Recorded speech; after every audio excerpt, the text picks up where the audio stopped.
Words cannot express how deeply moved and grateful we are right now. When we started this journey, 10,000 subscribers felt like an impossible dream, but here we are, and it's all because of you. Every single one of you who clicked that subscribe button, every comment that made us smile, every like that encouraged us to keep going, every suggestion that helped us improve, you've all become part of our family. There have been moments when we felt like giving up, when the views were low and the doubts were high, but then we'd see your messages of support, your excitement for our content, and suddenly we remembered why we started this. You didn't just help us reach 10,000 subscribers. You helped us believe in ourselves and our dreams.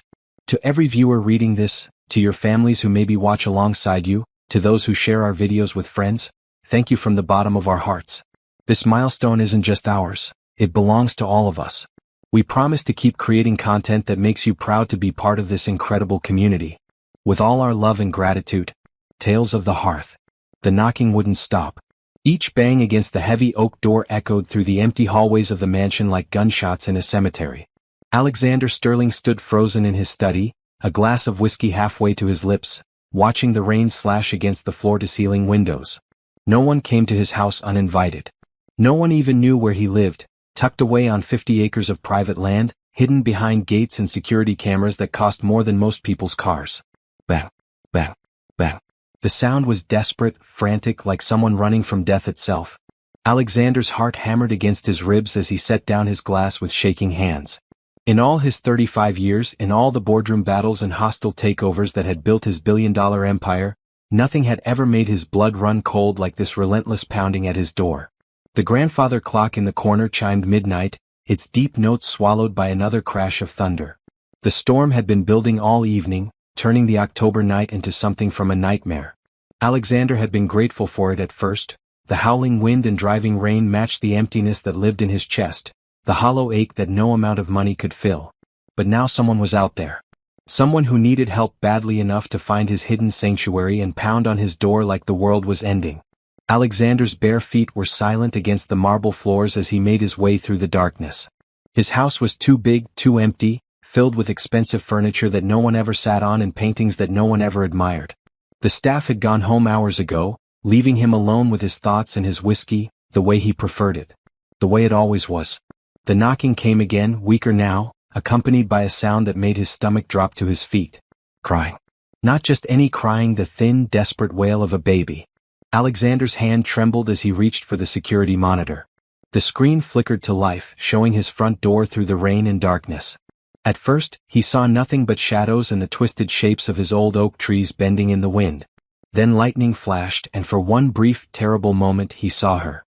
A young woman huddled against his door, clutching something small and white to her chest. Her dark hair was plastered to her head, her clothes soaked through and clinging to her shivering frame.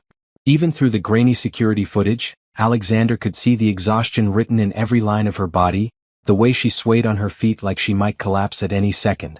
The baby in her arms cried again, a sound so heartbreaking that Alexander felt something crack inside his chest.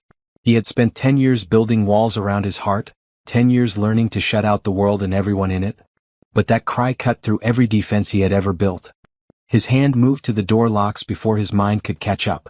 5 deadbolts, 2 security chains, and an electronic system that cost more than most people's houses. All of it designed to keep the world out, to keep him safe in his fortress of money and loneliness. Sir? The voice was barely a whisper, so soft he almost missed it over the storm. Please, I know someone's in there. I can see the lights. My baby, she's so cold.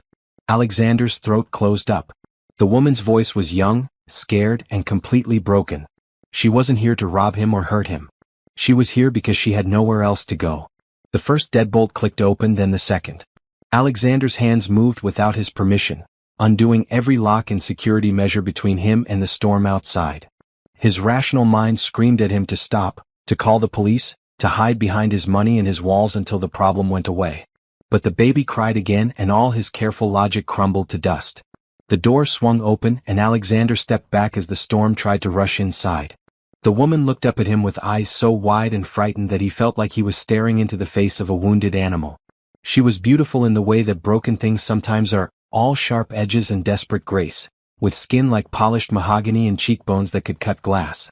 Thank you, she whispered, and then her knees buckled. Alexander caught her before she could fall, his arms closing around her and the tiny bundle she carried. She was so cold that touching her was like grabbing ice, and she weighed almost nothing, as if the storm had already started to blow her away. "Come in," he said, his voice rough with emotions he couldn't name. "Get out of the rain." She stumbled inside, leaving puddles on his expensive marble floors. The baby was still crying, a thin, hungry sound that echoed through the empty halls. Alexander closed the door behind them and engaged just one lock, his hands shaking as the full weight of what he had done settled over him. He had let them in. After 10 years of keeping everyone out, of living like a ghost in his own house, he had opened his door to strangers in the night. "I'm sorry," the woman said, her teeth chattering so hard she could barely speak. "I didn't know where else to go. My car broke down about a mile from here and I saw your lights through the trees. I tried to walk back to town, but the storm, and Emma, she's only 3 months old and she was getting so cold." She swayed again and Alexander reached out to steady her. Up close, he could see that her clothes were more than just wet. They were old, patched in places, the kind of worn that came from having nothing else to wear. Her shoes had holes in them and her hands were raw from the cold. "You're safe now," he heard himself say. "Both of you." The woman looked up at him, then really looked at him, and Alexander felt something shift in his chest. Her eyes were dark brown, almost black in the dim light of his foyer, and they held a kind of pain that he recognized. It was the same pain he saw in his own mirror every morning, the look of someone who had lost everything that mattered. "I'm Zara," she said softly. "Zara Johnson. And this is Emma." She pulled back the wet blanket, revealing a tiny face scrunched up in distress. The baby was beautiful, with her mother's dark skin and a head full of soft black curls. She couldn't be more than a few months old and she was shivering in her mother's arms. "Alexander Sterling," he replied automatically, then immediately regretted it. The last thing he needed was for word to get out that the reclusive billionaire was harboring strangers in his house. But as he looked at Zara's exhausted face and listened to Emma's cries, he found that he didn't care about the consequences. "You need to get warm," he said. "Both of you. And the baby needs to eat." Zara nodded, tears mixing with the rainwater on her cheeks. "I have formula in my bag, but everything's so wet. I don't know if—" "I'll take care of it," Alexander said, surprising himself with the certainty in his voice. "There's a guest room upstairs. You can shower, get into dry clothes. I'll find something for the baby." He led them through his house, past the living rooms that no one ever lived in and the dining room where he ate alone every night. Zara followed silently, clutching Emma close to her chest, her wet shoes squeaking against the floors. The guest room was on the second floor, down a hallway lined with family portraits that Alexander never looked at anymore. Pictures of parents who were gone, of a brother who had died too young, of a life that had ended 10 years ago in a car accident that had left Alexander as the sole survivor of the Sterling family fortune. "The bathroom is through there," he said, pushing open the door to reveal a room that was bigger than most apartments. "There are towels, soap, whatever you need. Oh, I'll find some clothes for you." Zara stood in the doorway looking around the room with wide eyes. The guest room was elegant but simple, with a king-sized bed and windows that looked out over the gardens. It was probably nicer than anywhere she had ever stayed, and Alexander felt a strange twist of shame at the thought. "This is too much," she whispered. We can't stay here. You don't even know us." "You're here now," Alexander said simply.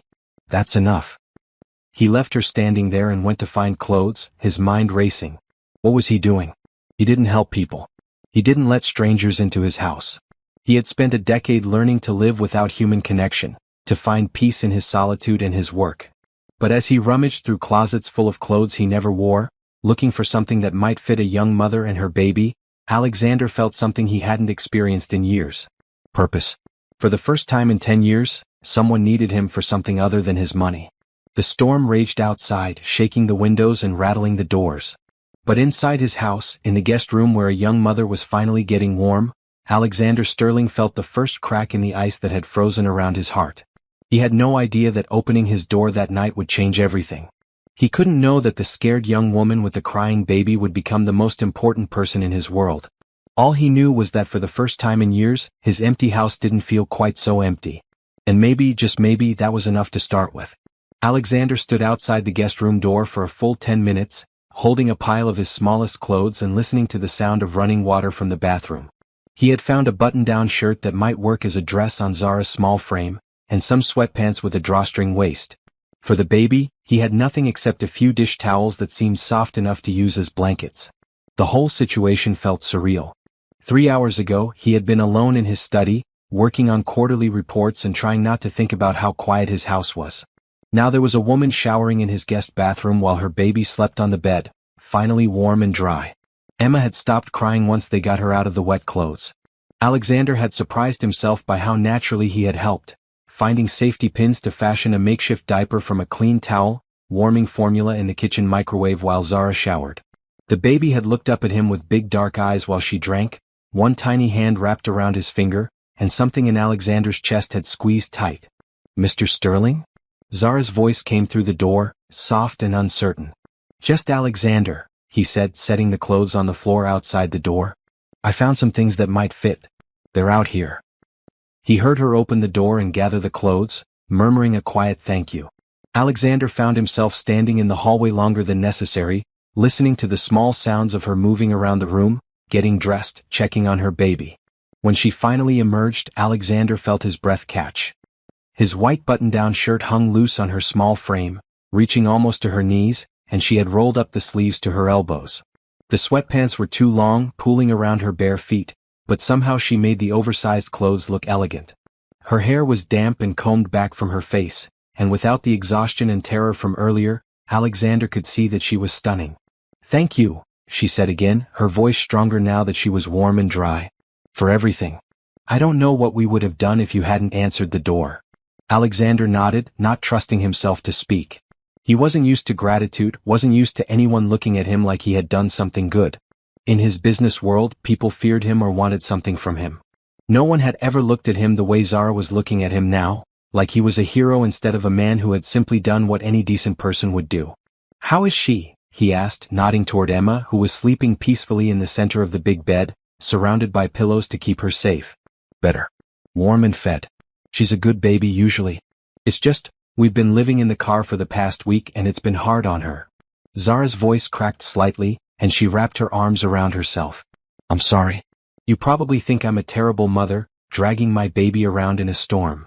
"I don't think that at all," Alexander said quickly. "I think you're doing whatever you have to do to take care of your child. That makes you a good mother, not a terrible one." Zara looked up at him with surprise as if she wasn't used to hearing such words. "Thank you," she whispered. That means more than you know." They finished breakfast in a different kind of silence, not uncomfortable but thoughtful. Both of them had revealed pieces of themselves, small glimpses into the pain that had shaped them. Alexander found himself wanting to know more, to understand the full story of how Zara had ended up on his doorstep in the storm. "I should go check on your car," he said as they cleared the dishes. "See what's wrong with it." "You don't have to do that," Zara protested, but there was less fight in her voice than before. "I want to help," Alexander said simply. "Let me help." Zara studied his face for a long moment, then nodded slowly. "Okay. But I'm coming with you." "What about Emma?" "She'll be fine in her car seat for a little while. And I want to see what we're dealing with." An hour later, they were walking down the tree-lined drive toward the main road, Emma strapped into a car seat that Alexander had ordered online and had delivered within 30 minutes. The benefits of having more money than sense, he supposed, though seeing Emma safe and secure made every penny worth it. The storm had passed, leaving the October morning crisp and clear. Fallen leaves covered the drive in shades of gold and red, and the air smelled of rain and wood smoke from someone's distant fireplace. It was the kind of morning that made Alexander remember why he had chosen this secluded property, surrounded by forest and far from the noise of the city. "It's beautiful here," Zara said, looking around at the trees and the mountains visible in the distance. "How long have you lived here?" 5 years. I bought it after my family died. I needed somewhere quiet. It must get lonely." Alexander glanced at her, surprised by the observation.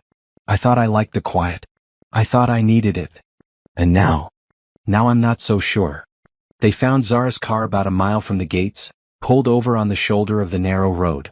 It was an old Honda Civic, probably 15 years old, with rust spots along the doors and a rear window held together with duct tape. The sight of it made Alexander's chest tight. This was what Zara had been living in with her baby, this tiny space that couldn't have been comfortable or warm. "The engine just died," Zara explained as Alexander lifted the hood. "I was driving along and it started making this awful noise, then it just stopped." Alexander looked at the engine, though he knew more about computer code than car repairs. But even he could see the problem. A broken timing belt that had probably caused significant damage when it snapped. "This is going to be expensive to fix," he said carefully.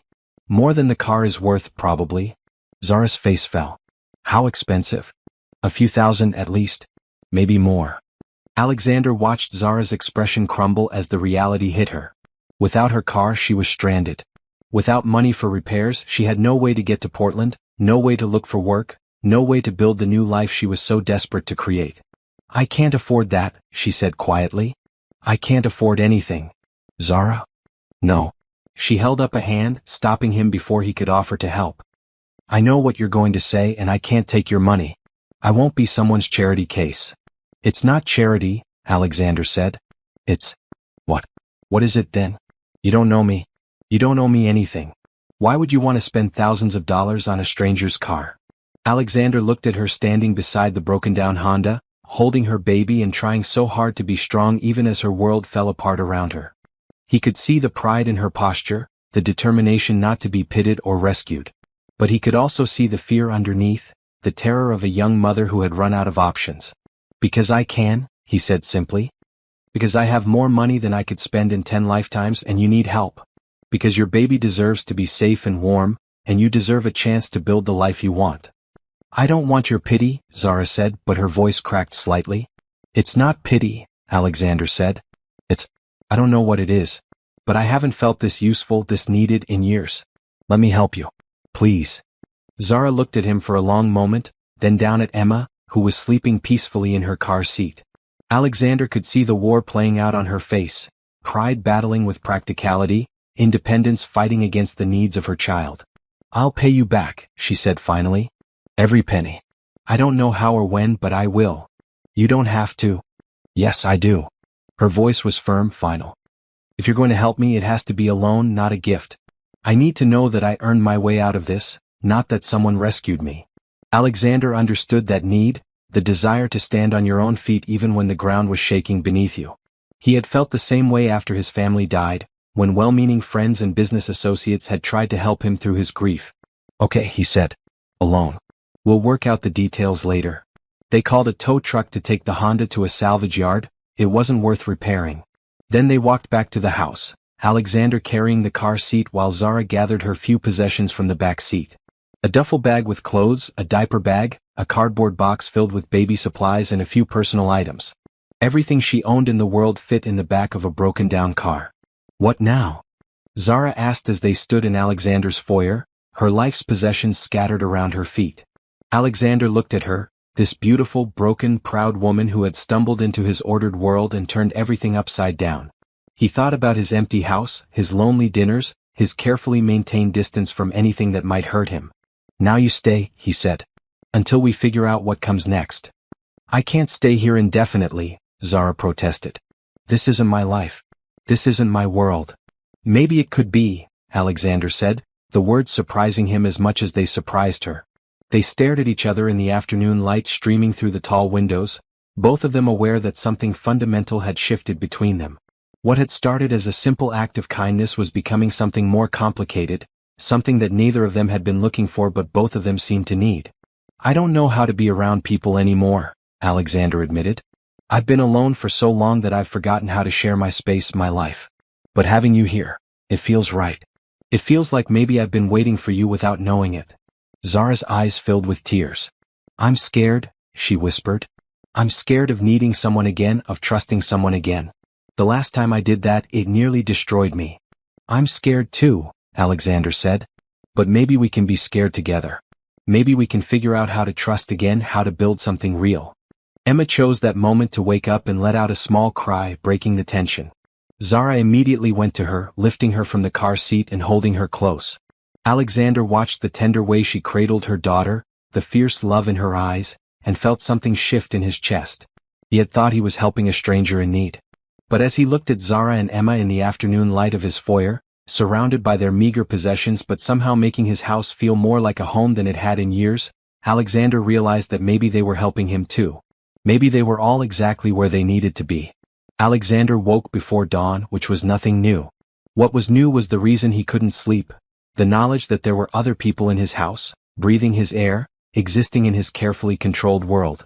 He had lain awake most of the night listening to unfamiliar sounds. The soft cries of a baby being fed around 3 in the morning, quickly hushed by her mother's gentle voice. Footsteps padding across the guest room floor. The creak of the old house settling around its new occupants. At 5:30, Alexander gave up on sleep and made his way downstairs to his home gym. Physical exhaustion was his usual remedy for insomnia, 2 hours of punishing exercise that left him too tired to think about everything he had lost. But this morning, even running on the treadmill and lifting weights until his muscles screamed couldn't quiet his mind. He kept thinking about Zara's careful answers to his questions, the way she had eaten like someone who wasn't sure when her next meal would come, the protective way she held Emma even when the baby was sleeping safely. By 7 o'clock, Alexander was showered and dressed, standing in his kitchen and staring at the coffee maker like it held the answers to questions he couldn't even name. He was used to solitude, comfortable with silence. So why did his house feel so empty this morning, even with 2 extra heartbeats upstairs? "You're up early." Alexander spun around to find Zara standing in the kitchen doorway, Emma balanced on her hip. She was still wearing his clothes, the button-down shirt and sweatpants that made her look young and vulnerable. Emma was wrapped in one of the dish towels Alexander had found the night before, and she was looking around the kitchen with the wide-eyed curiosity of a baby discovering a new world. "I don't sleep much," Alexander said, his voice rough from the early hour. "Coffee? Please." Zara shifted Emma to her other hip and walked further into the kitchen. "I hope we didn't keep you awake." Emma's still adjusting to sleeping indoors. "She's been fussy at night." "I didn't hear anything," Alexander lied, pouring 2 cups of coffee. He handed one to Zara, careful not to let their fingers touch. "How did you both sleep?" "Better than we have in weeks," Zara admitted. "That bed is bigger than the apartment I had back in." She stopped herself as if she had been about to reveal more than she intended. "Back where?" Alexander asked gently. Zara looked down at her coffee, her fingers tight around the mug. "Tennessee. A little town you've probably never heard of." "What brought you to Oregon?" "I told you last night." "Or a fresh start." But her voice had that same careful tone from the night before, the sound of someone choosing their words very deliberately. Alexander wanted to push, to ask the questions that would fill in the gaps in her story. But he recognized the look in her eyes, the same guarded expression he saw in his own mirror, the face of someone with secrets they weren't ready to share.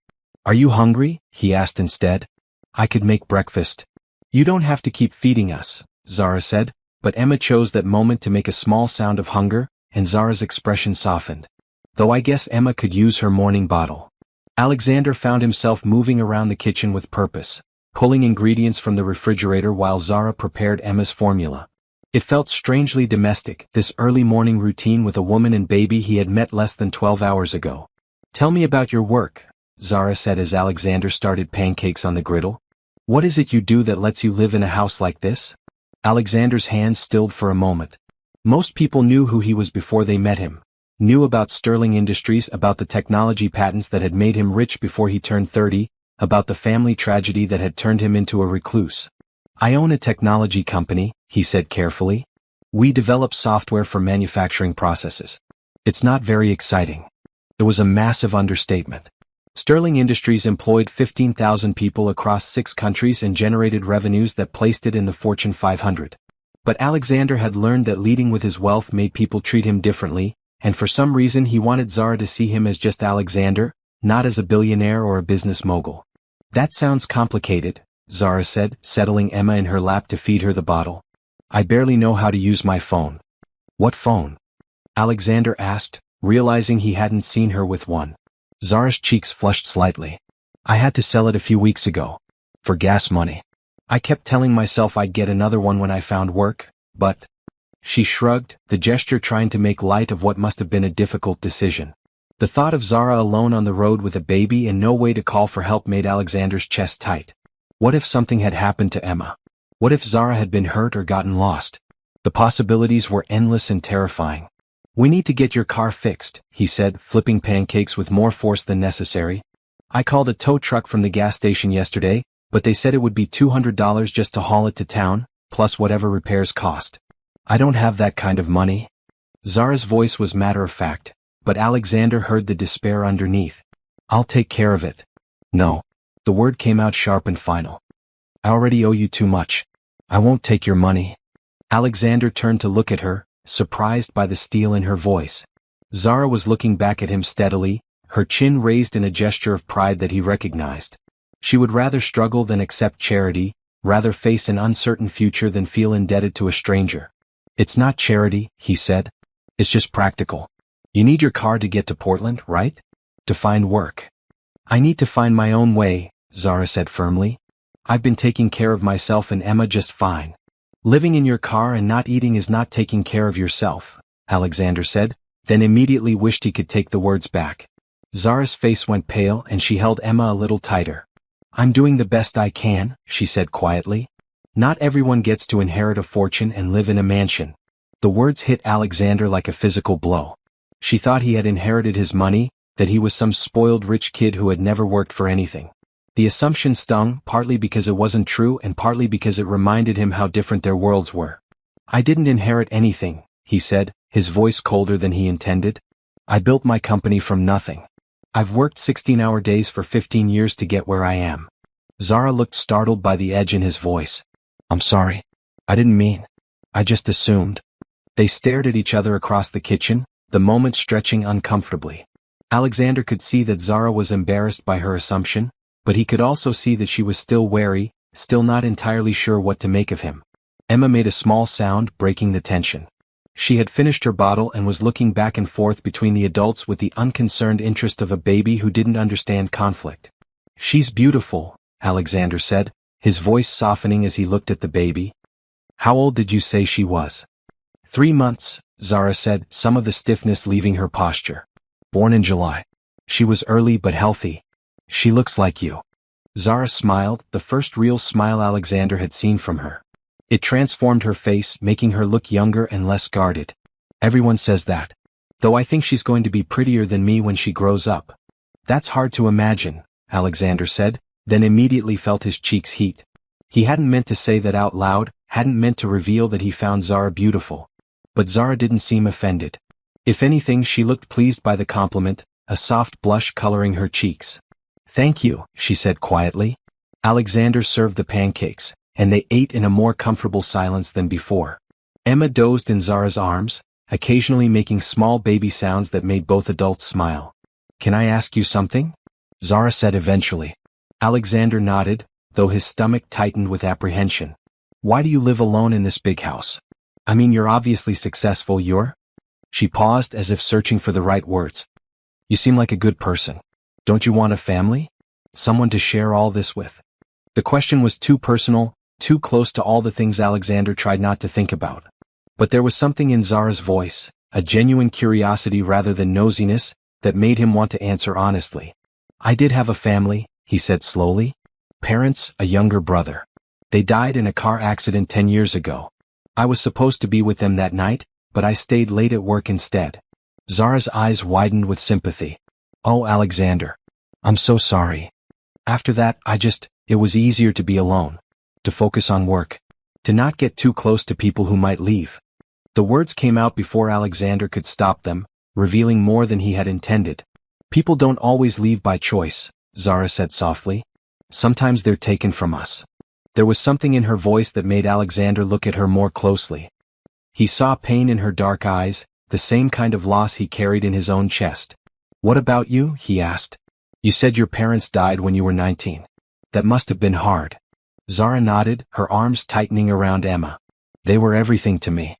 When they died, I felt so lost. I made some bad choices, trusted the wrong people. I thought I needed someone to take care of me, but I was wrong. I needed to learn to take care of myself. Alexander heard the story she wasn't telling, the bad choices, the wrong people. Someone had hurt her, badly enough that she was willing to live in her car with a baby rather than ask for help. Emma's father? He guessed. Zara's face went carefully blank again. Like I said, he's not in the picture. Did he hurt you? The question came out before Alexander could stop it, driven by a protective instinct he didn't fully understand. Zara went very still, and for a moment, Alexander thought she wasn't going to answer. Not physically, she said finally. But there are other ways to hurt someone. Other ways to make them feel small and worthless and trapped. Alexander felt a surge of anger at a man he had never met, a man who had made this strong, beautiful woman feel worthless. He wanted to ask more questions to understand what had happened, But he could see that Zara had shared as much as she was willing to. "You're not worthless," he said instead. "You're one of the strongest people I've ever met. Taking care of a baby on your own, doing whatever you have to do to survive. That takes incredible courage." Zara looked up at him with. 3 days passed in a strange, suspended kind of peace. Alexander had called his office and told his assistant he would be working from home for the rest of the week, something he had never done in 15 years of running Sterling Industries. His employees were probably wondering if he was having a breakdown, but Alexander found that he didn't care what they thought. For the first time in years, work didn't feel like the most important thing in his life. Instead, he found himself waking up early to make breakfast for 3 people instead of grabbing coffee and forgetting to eat. He discovered that Emma was most alert in the mornings, making soft cooing sounds and looking around with bright, curious eyes. Zara was quieter in the mornings, moving around the kitchen with efficient grace while she prepared Emma's bottle and tried to help with breakfast despite Alexander's protests. "You don't have to wait on us," she said on the 3rd morning, watching Alexander flip pancakes while she fed Emma in the breakfast nook. "I can cook. I'm actually pretty good at it." "I know you can," Alexander said, sliding pancakes onto plates. "But I want to. I like cooking for you." It was true, though it surprised him. Alexander had always thought of cooking as a chore, something necessary for survival. But there was something deeply satisfying about feeding Zara, about watching her eat with genuine appreciation, about making sure she and Emma had everything they needed. "You're going to spoil me," Zara said, but she was smiling when she said it. "I haven't had someone take care of me in, well, maybe ever."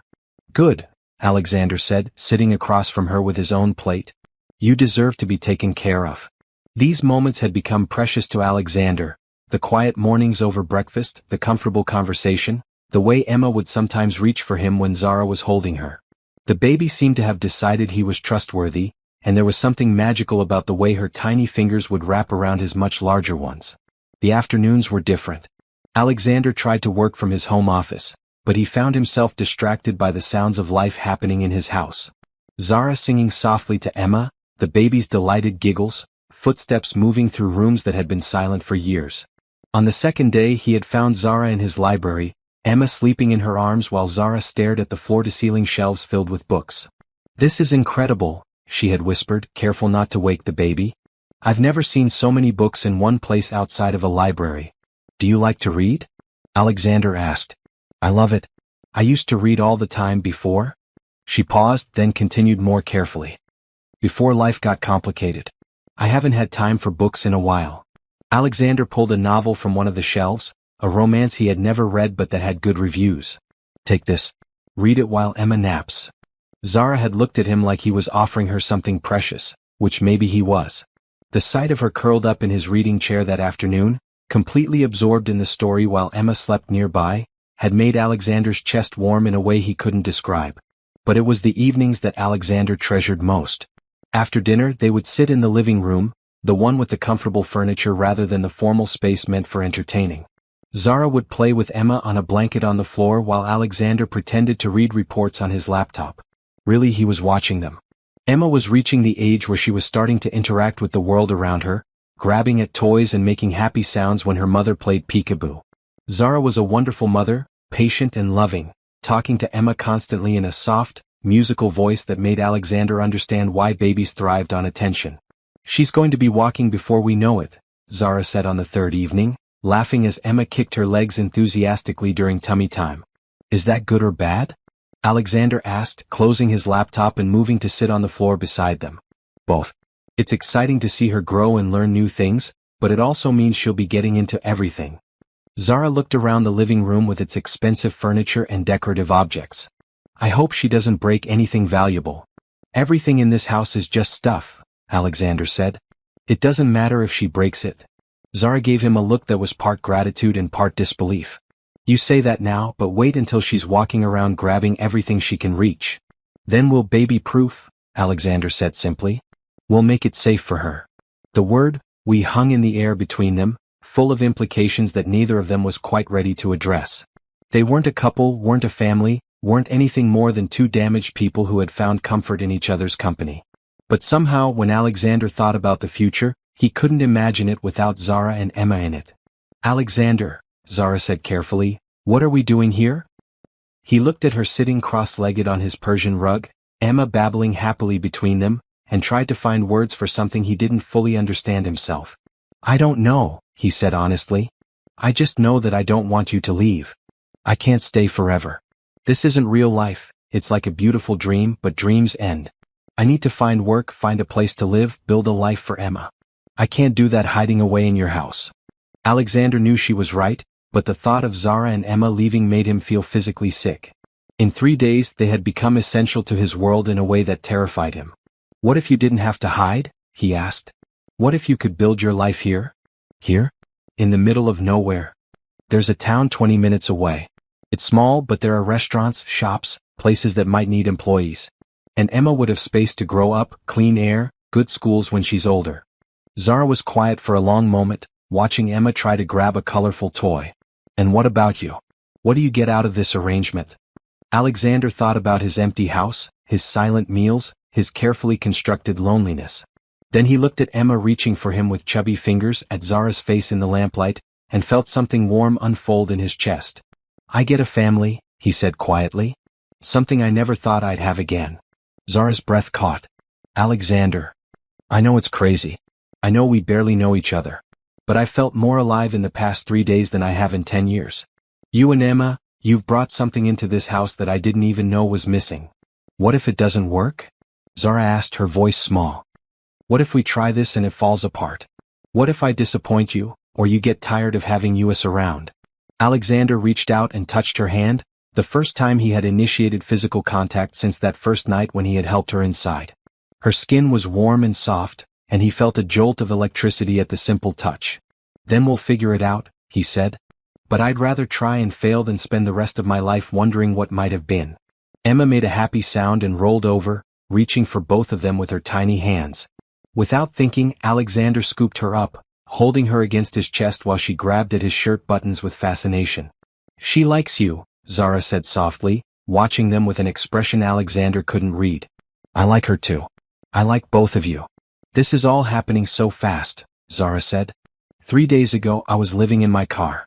Now you're talking about me staying permanently, about being a family. It's overwhelming. Alexander understood the feeling.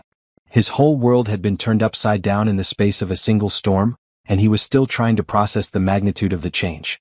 We don't have to decide everything tonight, he said. We can take it one day at a time, see how it feels. And if I decide I need to leave? The question made Alexander's chest tighten, but he forced himself to answer honestly. Then I'll help you leave. I'll make sure you and Emma have everything you need to start over wherever you want to go. Zara studied his face, searching for something. You mean that? I mean it.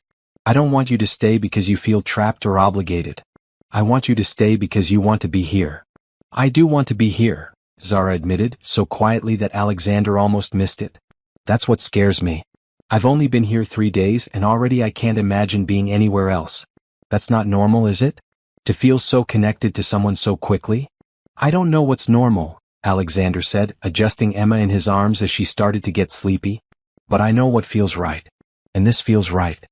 They sat in comfortable silence, Emma dozing against Alexander's chest while Zara watched them with soft eyes. The house was quiet around them, but it wasn't the hollow silence that Alexander had grown accustomed to. It was the peaceful quiet of a home where people who cared about each other were simply enjoying being together. There's something I should tell you, Zara said eventually, her voice hesitant. Alexander felt his stomach clench. What is it? Emma's father, his name is Marcus. And he's not the kind of person who just accepts being told no. The way she said it made Alexander's blood run cold. What do you mean? I mean that if he finds out where we are, he'll come for us. He'll try to take Emma or hurt me or both. I've been running from him for months and I thought I had gotten far enough away, but men like Marcus don't give up easily. They don't like losing control of what they think belongs to them. Alexander felt a surge of protective anger so strong it nearly took his breath away. The thought of anyone hurting Zara or Emma made him want to do violence, something he had never felt before in his life. He won't find you here, he said firmly. This place is private, secure. And even if he did, he'd have to go through me to get to you. Zara looked at him with surprise. You don't understand. He's dangerous. He has connections, people who do things for him. I won't put you in danger because of my problems. You're not putting me in danger, Alexander said. I'm choosing to protect you. There's a difference. Why? The question came out as a whisper. Why would you risk so much for someone you barely know? Alexander looked down at Emma sleeping in his arms, then back at Zara's face in the soft light. The answer was so simple and so complicated that he wasn't sure he could put it into words. Because 3 days ago I was just existing, he said. I was going through the motions of living without actually being alive. You and Emma, you've given me something to care about again, something to protect. You've given me a reason to be better than I was. Tears gathered in Zara's eyes. I never wanted to need anyone again. I swore I would take care of myself and Emma, that we would be fine on our own. You are fine on your own, Alexander said. You're strong and capable and amazing. But being strong doesn't mean you have to be alone. It doesn't mean you can't let someone care about you. I'm scared, Zara whispered. I know. So am I. But maybe we can be scared together. Emma stirred in Alexander's arms, making soft baby sounds as she settled deeper into sleep.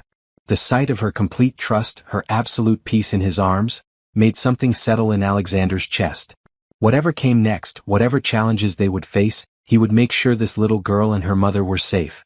Okay, Zara said finally. One day at a time. One day at a time, Alexander agreed. Outside, the wind picked up, rattling the windows and reminding them of the storm that had brought them together. But inside, in the warm light of the living room, 3 people who had been alone in the world found something they hadn't been looking for but desperately needed. Each other. By the end of the first week, Alexander had to admit that his life had completely changed. His morning routine now included making bottles and warming baby food, his afternoons were interrupted by the sound of Emma's laughter echoing through the halls, and his evenings were spent on the living room floor playing peekaboo with a 4-month-old who thought he was the funniest person alive. He had never been happier. You're different, his assistant, Jennifer, said during their weekly video call. You seem lighter somehow. Alexander glanced toward the kitchen where Zara was making lunch, Emma babbling from her high chair, another purchase that had appeared within hours of being ordered. The sound of their voices, the knowledge that they were just a room away, filled him with a contentment he hadn't felt in years. I've been getting more sleep, he said, which was mostly true. He was sleeping better, even if he was getting less of it thanks to early morning baby cries. Well, whatever you're doing, keep it up. The board has been commenting on how much more engaged you seem during meetings. After the call ended, Alexander found himself standing in his office doorway, watching Zara feed Emma small pieces of banana. She was talking to the baby in that soft, musical voice that made Alexander's chest warm, explaining each bite like Emma could understand every word. She's going to be a genius, he said, leaning against the doorframe. Zara looked up with a smile that made Alexander's heart skip. All babies are geniuses. They learn so much so fast. Yesterday she couldn't hold her own bottle, and today she's trying to feed herself. Alexander moved into the kitchen and sat at the island, watching Emma grab enthusiastically at the banana pieces. She was getting more food on herself than in her mouth, but she seemed delighted with the whole process. We should go into town today, he said suddenly. Get some proper baby food, maybe look around a bit. Zara paused with a spoonful of mashed banana halfway to Emma's mouth. Are you sure? I mean, people will see us together. They'll ask questions. Let them ask, Alexander said. I'm not ashamed of you being here. Are you ashamed of being here? No, of course not. It's just, this is a small town, right? People talk. And if Marcus is looking for us. Alexander reached across the counter and covered her hand with his. Marcus doesn't know you're here. And even if he did, I meant what I said. He'd have to go through me to get to you. Zara looked down at their joined hands, then back up at his face. You really mean that, don't you? I've never meant anything more in my life. An hour later, they were driving into Cedar Falls, the small town that served as the commercial center for the surrounding rural area. Alexander had lived 20 minutes away for 5 years, but he had rarely ventured into town except for the occasional grocery run or hardware store visit. Today, seeing it through Zara's eyes, he noticed things he had never paid attention to before. The main street was lined with old brick buildings that housed a mix of practical businesses and tourist-friendly shops. There was a diner with checkered curtains, a bookstore with a cat sleeping in the window, a hardware store with rocking chairs on the front porch. It's charming, Zara said. Emma balanced on her hip as they walked down the sidewalk. Like something from a movie? Not exactly Portland, Alexander said. No, but maybe that's not a bad thing. Portland is big and anonymous. This feels like the kind of place where people know each other, where Emma could grow up with friends and neighbors who watch out for her. The wistful tone in her voice made Alexander look at her more closely. Is that what you want? The small town life. I've never had it, Zara admitted. I grew up in Memphis, then moved to an even bigger city when I met Marcus. I always wondered what it would be like to live somewhere where people wave at you on the street and know your name at the grocery store. They stopped at the baby store first, a small shop filled with everything from cribs to toys to clothes in tiny sizes.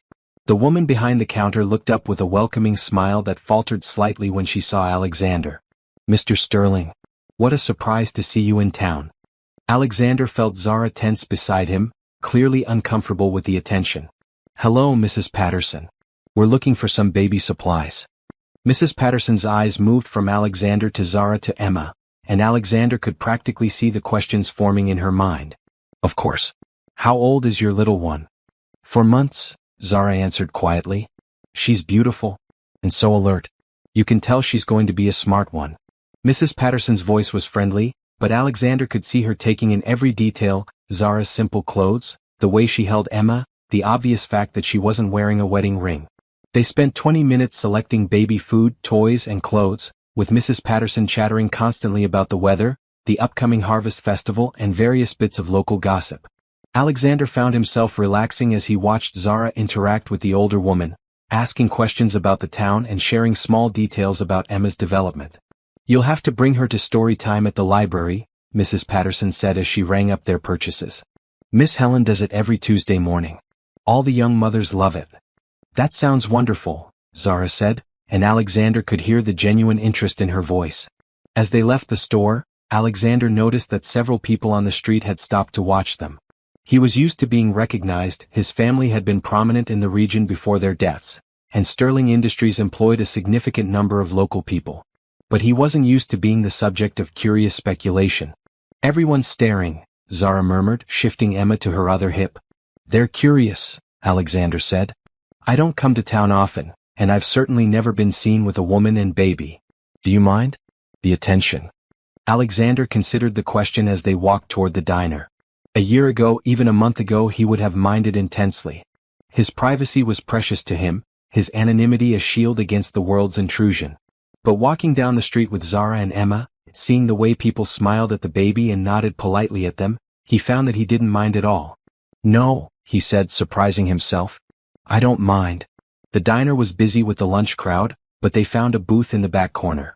Emma sat happily in a high chair, entertaining herself with a set of colorful rings while Alexander and Zara looked over the menu.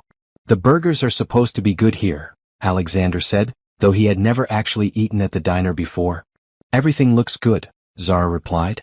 I can't remember the last time I ate at a restaurant. Before Alexander could respond, their waitress appeared, a woman about Zara's age with friendly eyes and a name tag that read, Sarah. Hi there. I'm Sarah and I'll be taking care of you today. And who's this little cutie? She smiled at Emma, who rewarded her with a happy gurgle. This is Emma, Zara said. She's 4 months old. She's gorgeous.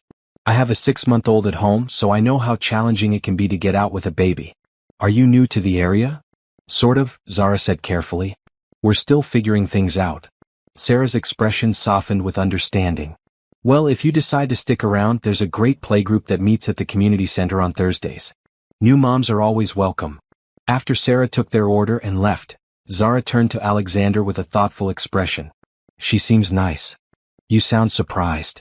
I guess I am, a little. In the places I've lived, people usually mind their own business. Here, everyone seems so welcoming. Small towns can be like that. Though it also means everyone knows everyone else's business. Zara was quiet for a moment, absently helping Emma play with her toys. Is that going to be a problem? For you, I mean. If people start talking about us.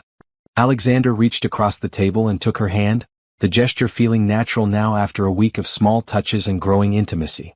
Zara, I don't care what people think. Let them talk. Let them speculate. The only opinions that matter are ours. And what is our opinion? She asked softly. What are we, exactly?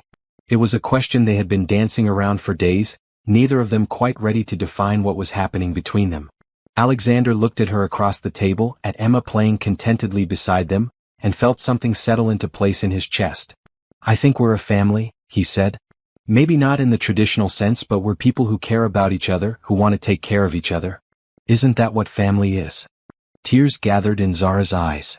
I haven't had a family since my parents died. I'd forgotten what it felt like to belong somewhere. You belong with us, Alexander said firmly. With me and Emma. For as long as you want to stay. Their food arrived, interrupting the moment, but the conversation had shifted something between them. As they ate, Alexander found himself imagining a future that included regular trips to town, Emma growing up with friends from the playgroup, Zara becoming part of the community fabric. It was a future he had never allowed himself to dream of, and now he wanted it so badly it scared him. There's something I need to tell you, Zara said as they were finishing their meal. Alexander's stomach clenched. What is it? I've been thinking about what you said about finding work here in town. And I saw a help wanted sign at the bookstore we passed earlier. She paused, gathering courage. I'd like to apply for it. Alexander felt a mixture of pride and something that might have been disappointment. That's great. You should definitely apply. You don't sound excited about it. I'm excited for you. It's just. He paused, trying to find the right words. I like having you at the house. I like our mornings together, our quiet evenings. I guess I'm being selfish. Zara's expression softened. I like those things too. But I need to contribute something, Alexander. I need to feel like I'm earning my place in your life, not just accepting charity. It's not charity. I know that. But I still need to feel useful, independent. Can you understand that? Alexander looked at her determined expression and felt a surge of admiration. Zara wasn't content to be taken care of, even by someone who wanted nothing more than to provide for her. She needed to stand on her own feet, to contribute to their unusual family in her own way. I understand, he said. And I'm proud of you for wanting to work, for wanting to build something here. Really? Really? Just promise me you'll be careful. If Marcus is looking for you, a job makes you more visible. I know. But I can't hide forever. And maybe being part of the community, having people who know me, will make me safer rather than more vulnerable. After lunch they walked to the bookstore together. The owner, an elderly man named Mr. Chin, was delighted to meet them and immediately took a liking to Emma. Within 20 minutes he had offered Zara the job part-time, flexible hours, employee discount on books. When can you start? He asked. Is Monday too soon? Zara replied, and Alexander could hear the excitement in her voice. Monday is perfect. I'll see you at 9 o'clock. As they walked back to the car, Emma sleeping peacefully in her carrier, Alexander felt a complex mix of emotions.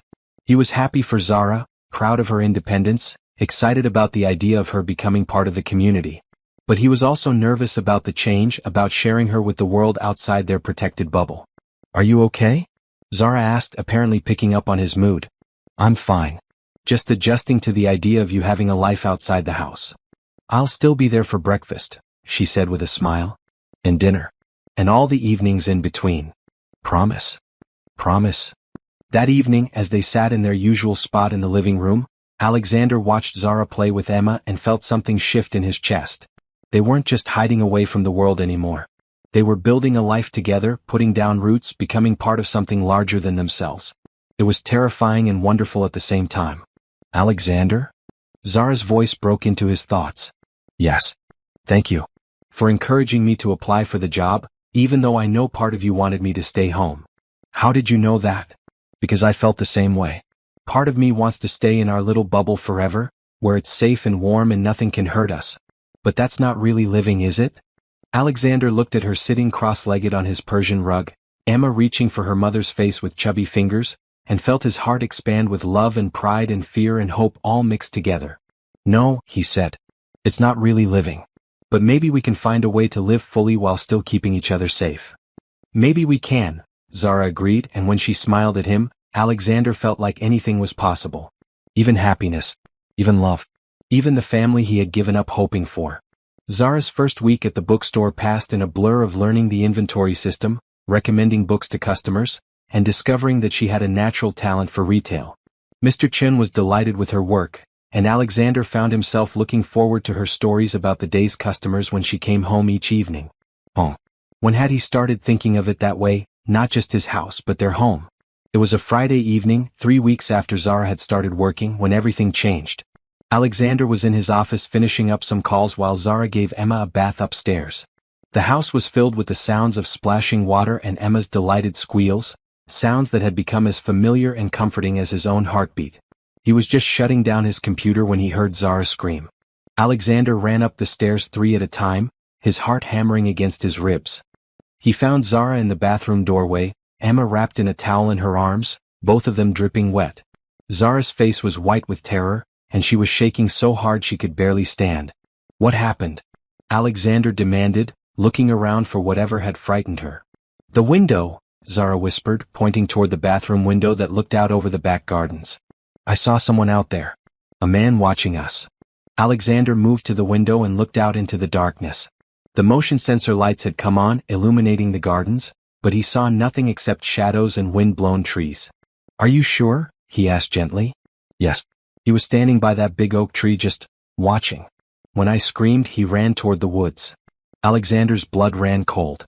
His property was completely fenced and gated, with security cameras and motion sensors throughout. For someone to get onto the grounds without triggering an alarm, they would have to know exactly how to avoid the system. "Take Emma to the bedroom," he said, his voice calm despite the fear coursing through him. "Lock the door and don't come out until I tell you it's safe." "Alexander, don't go out there," Zara pleaded. "What if it's Marcus? What if he has people with him?" "Then I'll handle it," Alexander said grimly. "But I need to check the security system, see if the cameras caught anything." He kissed the top of Emma's damp head, then touched Zara's cheek gently. "I'll be careful. Just keep her safe." Alexander spent the next hour going through every inch of his security footage. The cameras had indeed caught something, a figure moving through the trees around 9:30, carefully avoiding the main sensors but not quite managing to stay invisible. The person was definitely male, average height, wearing dark clothes and a baseball cap that obscured his face. Whoever it was knew about security systems and knew how to partially defeat them. That level of knowledge suggested either a professional or someone with law enforcement training. Alexander's hands clenched into fists as the implications hit him. Marcus had found them. He made several phone calls to his security company to upgrade the system, to a private investigation firm he had used for corporate matters, and to his lawyer to discuss what legal options they might have. Then he went upstairs to find Zara. She was sitting on the bed with Emma, who had fallen asleep despite the excitement. Zara's eyes were red-rimmed, and she looked up at Alexander with desperate hope. "Did you find anything?" Alexander sat beside her and pulled her into his arms, careful not to wake Emma. "The cameras caught someone. A man like you said." He knew enough about the security system to avoid most of the sensors. Zara made a small sound of distress and buried her face against his shoulder. "It's him. It has to be Marcus. He found us." "Tell me about him," Alexander said quietly. "Everything. I need to know what we're dealing with." Zara was quiet for so long that Alexander thought she wasn't going to answer. When she finally spoke, her voice was barely a whisper. "I met Marcus when I was 21. I had just moved to Nashville, trying to start over after my parents died. I was working at a diner, living in a tiny apartment, barely making ends meet. He seemed like a dream come true, handsome, successful, interested in taking care of me." Alexander felt her tremble against him and tightened his arms around her. "At first he was wonderful. He bought me clothes, took me to nice restaurants, made me feel special. He said he wanted to protect me, to give me the life I deserved. When he asked me to move in with him after 6 months, it felt like a fairy tale." "When did things change?" Alexander asked, though he dreaded the answer. "Gradually. So slowly that I didn't notice at first. He started making comments about my friends, saying they were jealous of our relationship and trying to come between us. He convinced me to quit my job, saying he made enough money for both of us and I shouldn't have to work. He bought me a new phone and said my old one was unreliable." Alexander's jaw clenched. Classic control tactics, isolating her from her support system and making her financially dependent. By the time I realized what was happening, I was completely cut off from everyone I had known. No job, no friends, no money of my own. He monitored everything, where I went, who I talked to, what I bought. He said it was because he loved me so much he couldn't bear the thought of losing me. "How long were you with him?" Alexander asked. 3 years. 3 years of walking on eggshells, of trying to be perfect so he wouldn't get angry. He never hit me, but he didn't have to.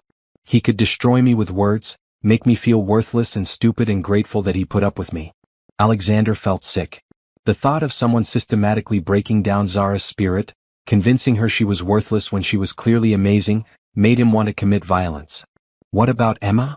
Zara's arms tightened around her sleeping daughter. "I got pregnant by accident. Marcus was furious at first, said a baby would ruin everything. But then he decided it was perfect, another way to keep me tied to him. He started talking about how we'd be a real family, how Emma would need her father. But you left. I tried to leave before, but he always found me. He has connections, people in law enforcement, private investigators, friends who owe him favors. Every time I ran, he would find me within days and bring me back. He'd cry and apologize and promise to change, and I was so isolated and scared that I always believed him. What made this time different? Zara was quiet for a long moment, and when she spoke, her voice was thick with pain. After Emma was born, Marcus changed again. He became obsessed with controlling every aspect of her care. He said I was too emotional to make good decisions about our daughter, too unstable to be trusted. He started talking about having me evaluated, about proving I was an unfit mother. Alexander's blood ran cold. He threatened to take Emma from you. He didn't threaten. He told me it was going to happen. He had already talked to a lawyer, had already started building a case.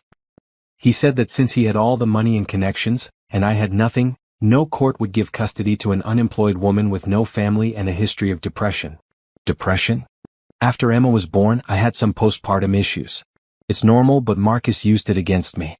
He documented everything, every time I cried, every time I felt overwhelmed, every time I needed help. He was building a file to prove I was mentally unstable. Alexander felt a rage unlike anything he had ever experienced. The systematic cruelty of it, the way Marcus had weaponized Zara's vulnerability and used her love for her daughter against her, was beyond comprehension. So you ran. I waited until he went on a business trip. I took Emma and $40 from his wallet, all the cash I could find, and I ran. I've been running for 4 months, staying ahead of him by never staying anywhere long, paying cash for everything, avoiding cameras when I could. Until your car broke down in my driveway. Until my car broke down in your driveway, Zara agreed. I thought maybe I had finally gotten far enough away, found somewhere he couldn't reach us. But if that was Marcus outside tonight. We don't know that it was, Alexander said, though he strongly suspected it was. But even if it was, he can't have you. I won't let him take you or Emma. Zara pulled back to look at him, tears streaming down her face. You don't understand. Marcus doesn't give up. He has money, resources, people who will do whatever he asks. He'll find a way to destroy me, to prove I'm an unfit mother, to take Emma away from me. Not if I have anything to say about it, Alexander said firmly. Zara, I have money too. I have resources. I have lawyers who are very good at their jobs. Marcus may have had all the power in your old life, but this is a new life. You're not alone anymore. Why? Zara whispered. Why would you fight for us? Why would you risk everything for a woman and baby you barely know? Alexander looked down at Emma sleeping peacefully between them, then back at Zara's tear-stained face. The answer was so simple and so complex that it took his breath away. Because I love you, he said. Both of you. I love you, and I'm not going to let anyone hurt you ever again. Zara stared at him with wide eyes. Alexander. I know it's fast. I know it's crazy. But I felt more alive in the past month than I have in 10 years. You and Emma, you've given me something to live for, something to fight for. I love the way you sing to Emma in the mornings, the way you curl up in my reading chair with a book, the way you make my empty house feel like a home. I love you too, Zara whispered, the words coming out like a confession. I've been trying not to, trying to protect myself, but I love you so much it scares me. Alexander cupped her face in his hands, wiping away her tears with his thumbs. Then we'll be scared together. And we'll face whatever comes next together. He kissed her then, soft and gentle, tasting salt tears and promises. It was their first real kiss, and it felt like coming home and starting an adventure all at the same time. When they broke apart, Zara rested her forehead against his. What if Marcus tries to take Emma? What if he has lawyers and evidence and all the things he threatened me with? Then we'll get better lawyers. We'll build our own evidence. We'll show any court that Emma is loved and safe and thriving here with us. Us, Zara repeated as if testing the word.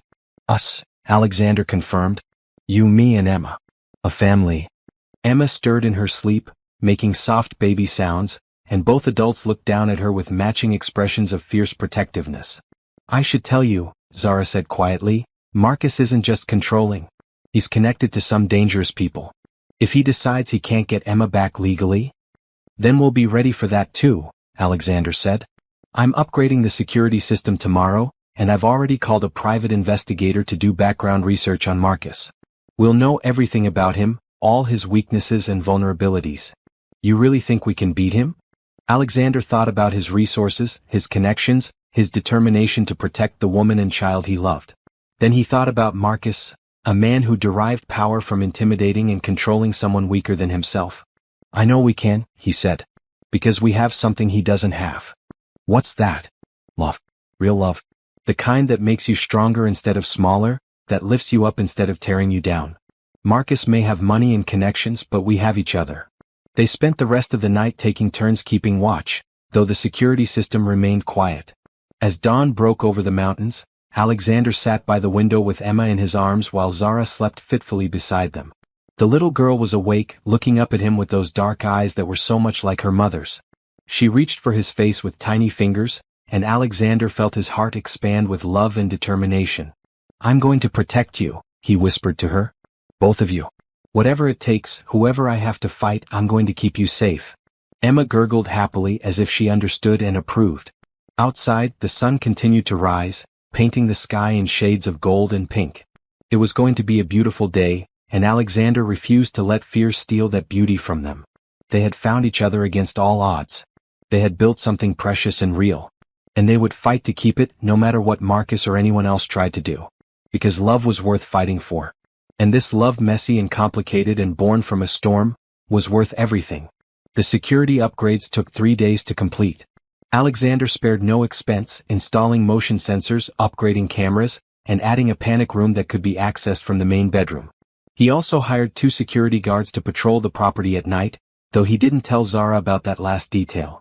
She was already jumpy enough without knowing about the armed men walking the perimeter.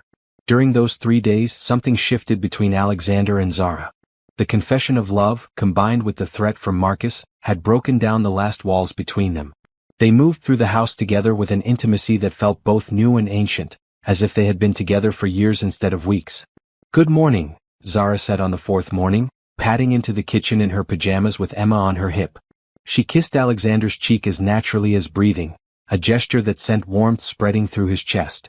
"Good morning, beautiful," he replied, taking Emma so Zara could start her coffee. "How did you sleep?" "Better, actually. I think I'm finally starting to feel safe again." Alexander hoped that feeling would last.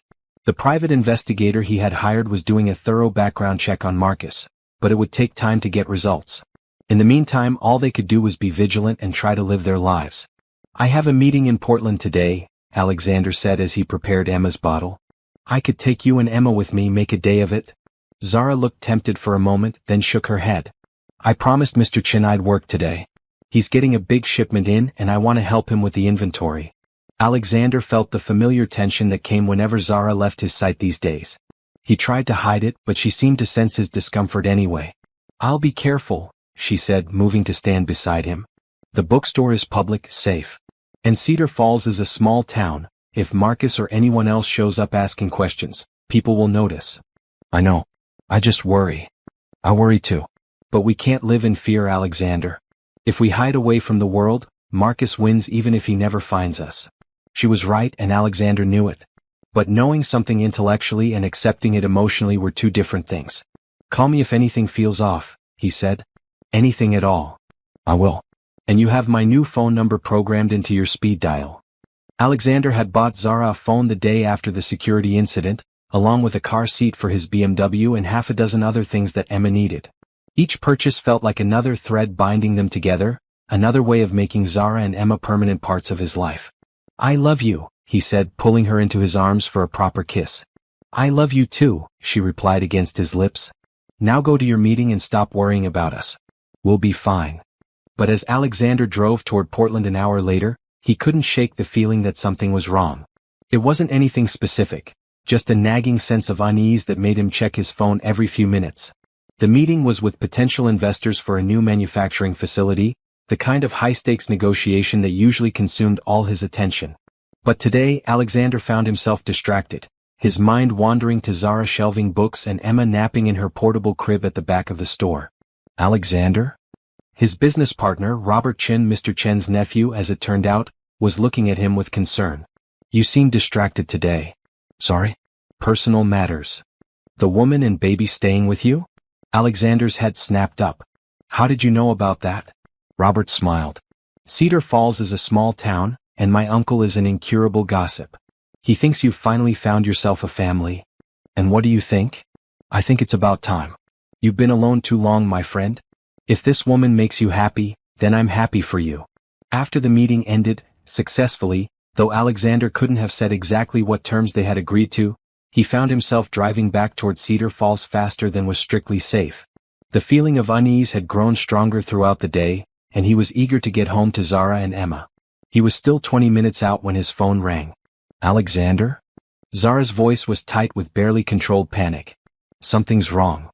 Alexander's hands gripped the steering wheel so hard his knuckles went white. What happened? A man came into the store today asking questions about me. He said he was an old friend trying to reconnect, but Mr. Chin didn't like something about him. He told the man he didn't know anyone by my name. Did Mr. Chin describe him? Average height, brown hair, expensive clothes. He had a southern accent and very cold eyes. He left a business card with Mr. Chin, said if anyone matching my description came in, there would be money in it for information. Alexander's blood ran cold. Where are you now? Still at the store. Mr. Chin locked the doors and called his nephew Robert, who told him to call you. Alexander, I'm scared. What if Marcus is here? What if he's been watching us? I'm on my way, Alexander said, pressing harder on the accelerator. Stay exactly where you are, keep the doors locked, and don't let anyone in except me. I'll be there in 15 minutes. He made it in 10, pulling up in front of the bookstore with a screech of tires. Through the window, he could see Zara pacing with Emma in her arms while Mr. Chin hovered nearby looking worried. Alexander's knock had them both spinning toward the door. Mr. Chin peered out cautiously before unlocking the door to let him in. Thank goodness you're here, the older man said. That fellow who was asking about Zara, there was something very wrong about him. Very wrong indeed. Alexander pulled Zara into his arms, feeling some of his panic ease now that he could see she was safe. Emma seemed to sense the tension and was fussing restlessly. Tell me exactly what happened, Alexander said. He came in around noon, Mr. Chin said. Said he was looking for an old friend named Zara Johnson who had a baby. Said she might be working in a bookstore or similar business. When I said I didn't know anyone by that name, he got very insistent. Started describing her height, hair color, the baby's age. He described us perfectly, Zara said, her voice shaking. Too perfectly. He's been watching us, Alexander. He knows where we are. Alexander felt a cold rage settle in his chest. The thought of Marcus stalking Zara, watching her work, planning his next move, made Alexander want to hunt the man down and end this once and for all. Did he say anything else? Alexander asked Mr. Chin. He left his card, said there was $1,000 for anyone who could tell him where to find this Zara person. I kept the card, thought you might want to see it. The business card was expensive, embossed with the name Marcus Dalton, private consultant, and a Nashville phone number. On the back, in neat handwriting, was a local phone number and the words, "Call anytime MD." He's staying nearby, Alexander said grimly. Probably at one of the hotels in the next town over. What do we do? Zara asked. Alexander looked at her frightened face, at Emma fussing in her arms, and made a decision that surprised him with its clarity. We fight back, he said. I'm tired of Marcus thinking he can terrorize you. It's time to show him that you're not alone anymore. That evening, after they had returned home and settled Emma for the night, Alexander sat Zara down in his study. I heard back from the private investigator today, he said. Marcus Dalton isn't just controlling, he's dangerous. He has connections to some very questionable people, and there are rumors that he's been involved in some illegal activities. Zara paled. What kind of illegal activities? Money laundering possibly. The investigator is still digging, but it looks like Marcus's consulting business is a front for something else. That doesn't surprise me, Zara said quietly. He always had money, but he was vague about where it came from. He said he had investors, business partners, but he never talked specifics. The good news is that if he's involved in illegal activities, he has vulnerabilities. Things he won't want exposed in court. And the bad news? The bad news is that men like Marcus don't follow normal rules. If he can't get Emma back through legal channels, he might try other methods. Zara wrapped her arms around herself. You mean he might try to take her by force? It's possible. But Zara, I want you to listen to me. Alexander moved to kneel in front of her chair, taking her hands in his. I meant what I said before. I will not let him take you or Emma. I have resources, connections, people who can help us. But I need you to trust me. I do trust you. But Alexander, you don't understand what Marcus is like when he doesn't get his way. He becomes ruthless. Then we'll be more ruthless than he is. Zara looked at him with surprise. You're not a ruthless person, Alexander. You're kind and gentle and good. I'm good to people I care about, Alexander said. But I can be very dangerous to people who threaten my family. And that's what you and Emma are now, my family.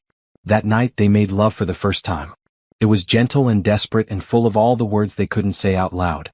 Afterward, as they lay tangled together in Alexander's bed, Zara traced patterns on his chest with her fingertip. I never thought I could feel safe with a man again, she said quietly. Marcus made me afraid of my own shadow. But with you I feel protected. Cherished. You are cherished, Alexander said, pressing a kiss to the top of her head. More than you know. Promise me something, Zara said. Anything. If this gets too dangerous, if Marcus threatens you or your business or your life, promise me you'll let Emma and me go. I won't have your blood on my hands. Alexander tightened his arms around her. I can't promise that. Alexander. No, Zara. I can't promise to let you go because I can't live without you. You and Emma, you've become essential to my existence. Asking me to let you go is like asking me to stop breathing. Zara was quiet for a long moment. I love you so much it terrifies me, she whispered. Good, Alexander said. Because I love you the same way. And tomorrow we're going to start planning how to make Marcus Dalton disappear from our lives forever. Outside, the security guards walked their patrol routes, and the cameras recorded everything that moved in the darkness. But inside, in the warmth of Alexander's bed, two people who had found each other against all odds held tight to the love they had discovered and prepared to fight for the future they wanted. Whatever Marcus Dalton had planned, he was about to discover that Zara Johnson was no longer alone and helpless. She had Alexander Sterling now, and Alexander Sterling was a very dangerous man to cross when it came to protecting his family. The war for Emma's future was about to begin. The lawyer's office in Portland was everything Alexander had expected: mahogany paneling, leather chairs, and diplomas covering every inch of wall space. Margaret Foster was one of the most expensive family law attorneys on the West Coast, and her reputation for winning impossible cases was legendary. Mr. Sterling, she said, shaking his hand with a grip that could crush bones. I've reviewed the information you sent me about Mr. Dalton. This is going to be a complex case. Alexander sat beside Zara, who was holding Emma nervously. The baby had been fussy all morning, perhaps sensing the tension in the adults around her. How complex? Zara asked. Margaret opened a thick file folder. Mr. Dalton has filed papers in Tennessee claiming that Ms. Johnson kidnapped his daughter and disappeared with her. He's requesting emergency custody and has convinced a judge to issue a warrant for your arrest. Zara went pale. He can do that? He can try. The good news is that Tennessee has no jurisdiction here, and we can fight the extradition. The bad news is that this gives him legal standing to pursue you. Alexander felt his jaw clench. What are our options?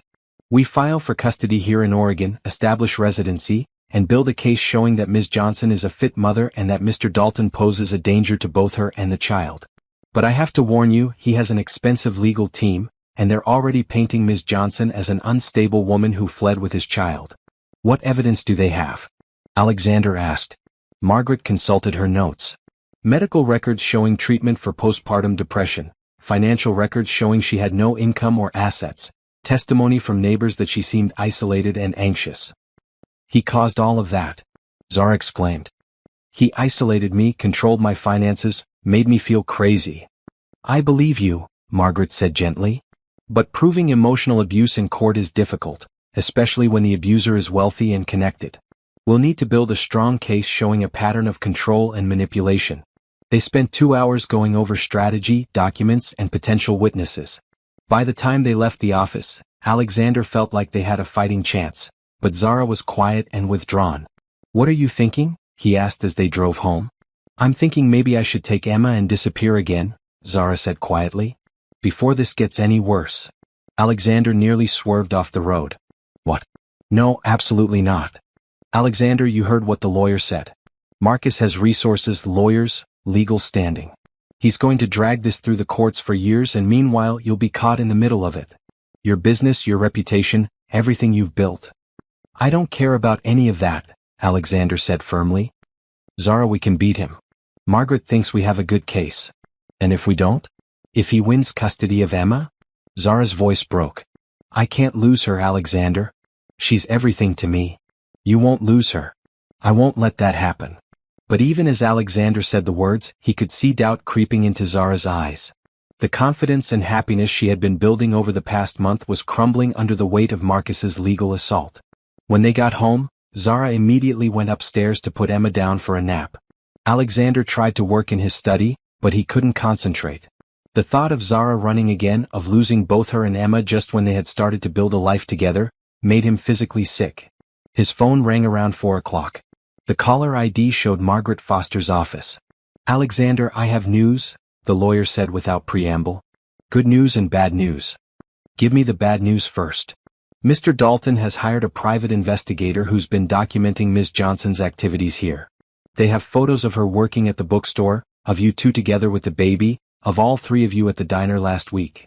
Alexander's blood ran cold. "They've been watching us." "It appears so. The good news is that the photos actually help our case. They show Emma happy and healthy, Zara working and contributing to the community, and both of them clearly thriving in a stable environment. But Mr. Dalton's lawyers are trying to use your relationship with Ms. Johnson against her.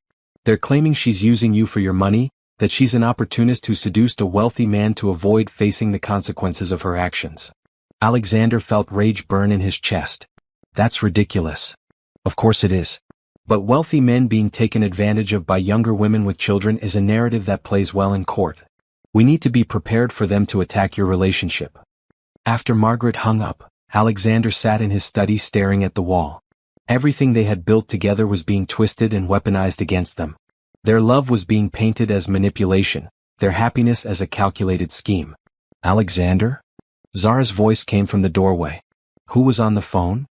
He turned to face her, and the words died in his throat. She was holding a suitcase. "What are you doing?" he asked, though he already knew. "I can't do this to you," she said, tears streaming down her face. "I heard what the lawyer said. Marcus is going to destroy your reputation, claim I'm using you. I won't let him hurt you because of me." Zara put the suitcase down. "No. Don't you see? This is exactly what Marcus wants, to turn everyone against me, to make me look like a gold digger and a bad mother. The longer I stay here, the more ammunition I give him." Alexander stood up, his hands clenched at his sides. "So you're just going to run? Again? I'm protecting you and Emma. If I disappear, Marcus can't use our relationship against me in court. If you disappear, you'll be alone and vulnerable again. Exactly where Marcus wants you. I'll manage. I always have." "No," Alexander said, his voice harder than he intended. "You're not running away from this. We're going to fight." "Why?" Zara shouted, her composure finally cracking. "Why do you want to fight for someone like me? I have nothing to offer you, Alexander. I'm broke, I have a baby with another man, I come with more baggage than you could carry in a lifetime. Any reasonable person would let me go." "Maybe I'm not reasonable," Alexander shot back. "Maybe I'm selfish enough to want the woman I love to stay and fight for the life we're building together." "This isn't love," Zara said bitterly. "This is you trying to rescue someone because it makes you feel needed. Well, guess what? I don't need rescuing. I can take care of myself and my daughter just fine." The words hit Alexander like physical blows. "Is that really what you think? That this is just some savior complex? What else could it be? You barely knew me when you let me into your house. You barely knew Emma when you started playing daddy. Real love doesn't happen that fast, Alexander. Real love takes time." Alexander stared at her, feeling something crack inside his chest. "You're right," he said quietly. "I barely knew you when I let you in. I barely knew Emma when I fell in love with her. But I know you both now, and I know that what I feel is real." "How can you be sure?" "Because for 10 years I lived in this house alone. I convinced myself I was content with solitude, that I didn't need anyone. Then you knocked on my door in the middle of a storm and suddenly my house became a home. Suddenly I had a reason to wake up in the morning that didn't involve quarterly reports or board meetings." Zara's face crumpled, but she held onto the suitcase handle. "It doesn't matter how we feel about each other. Marcus will destroy us both if I stay. Then we'll destroy him first. You can't destroy someone like Marcus. He's too connected, too ruthless. He'll find a way to hurt you, and I can't live with that. So instead you'll hurt me yourself? You'll take Emma and disappear, and leave me wondering for the rest of my life whether you're safe? It's better than watching Marcus tear your life apart." Alexander looked at the woman he loved standing in his study doorway with a suitcase in her hand and tears on her face, and felt his heart break. She was so scared, so convinced that she was poison to everyone who cared about her, that she would rather run than risk letting him fight for their family. "If you leave," he said quietly, "don't come back." Zara flinched as if he had struck her. "What? I can't do this again, Zara. I can't open my heart to you and Emma, build a life around you, and then watch you walk away because you're too scared to fight for what we have. If you leave now, don't come back." "Alexander, please." "No. You want to go? Go. But understand that this is your choice. You're choosing to run instead of trusting me, instead of trusting us. You're choosing Marcus's version of reality over ours." They stared at each other across the room, the silence stretching between them like a chasm. Alexander could see the war playing out on Zara's face, love battling with fear, hope fighting against despair. Finally, she lifted her chin in that gesture of pride he had come to know so well. "You're right. I am choosing to run. Because running is what I do. It's what I'm good at." She turned and walked toward the stairs, and Alexander felt something die inside his chest. He had gambled everything on her love being stronger than her fear, and he had lost. "Zara," he called after her. She paused at the bottom of the stairs, not turning around. "I love you," he said. "Both of you. That's not going to change, no matter what you decide to do." He heard her breath catch, saw her shoulders shake with silent sobs. But she didn't turn around, didn't come back to him. Instead, she climbed the stairs to pack the rest of her things. Alexander stood in his study listening to the sounds of Zara moving around upstairs, drawers opening and closing, Emma's soft cries as she was woken from her nap, Zara's voice trying to soothe her daughter while she herself was falling apart. He wanted to go upstairs to take the suitcase from her hands, to hold her until she stopped shaking. But he had meant what he said. He couldn't keep opening his heart only to have it trampled by her fear. If she chose to run, that was her decision to make. An hour later, Zara appeared in the doorway with Emma in her arms and her suitcase in hand. She had called a taxi, and through the window, Alexander could see the yellow car waiting in his driveway. "I left the clothes you bought me," she said, not meeting his eyes. "And the phone. I can't take things that aren't really mine." "They are yours," Alexander said quietly. "Everything I gave you, I gave freely." "Nothing is free," Zara replied. "Everything has a price. I just can't afford to pay this one." She walked toward the front door, and Alexander felt panic rise in his throat. This was really happening. She was really leaving, taking Emma with her, disappearing back into the world where Marcus could find them and hurt them. "Where will you go?" he asked. "I don't know. Somewhere far away. Somewhere Marcus won't think to look." "What about money? You said you only had $40. Zara's step faltered slightly. "I'll figure something out. I always do." She reached for the door handle, and Alexander's resolve cracked. "Zara, please. Don't do this. We can fight him together. We can win." She turned to look at him one last time, and Alexander saw his own heartbreak reflected in her dark eyes. "Some battles can't be won, Alexander. Some people are too broken to be saved." "You're not broken," he said desperately. "You're the strongest person I know. If I was strong, I would have left Marcus years ago. If I was strong, I wouldn't have fallen in love with you when I knew it would only bring you pain. If I was strong, I could stay and fight instead of running away like a coward." "Staying and fighting doesn't make you strong, Zara. Staying and fighting when you're terrified, when everything in you wants to run, that's what makes you strong." For a moment, Alexander thought he had reached her. Her grip on the door handle loosened, and she swayed toward him slightly. But then Emma fussed, and Zara's face hardened with resolve. "I have to protect her," she said. "Even if it means protecting her from me." And then she was gone, walking out into the afternoon sunlight toward the waiting taxi.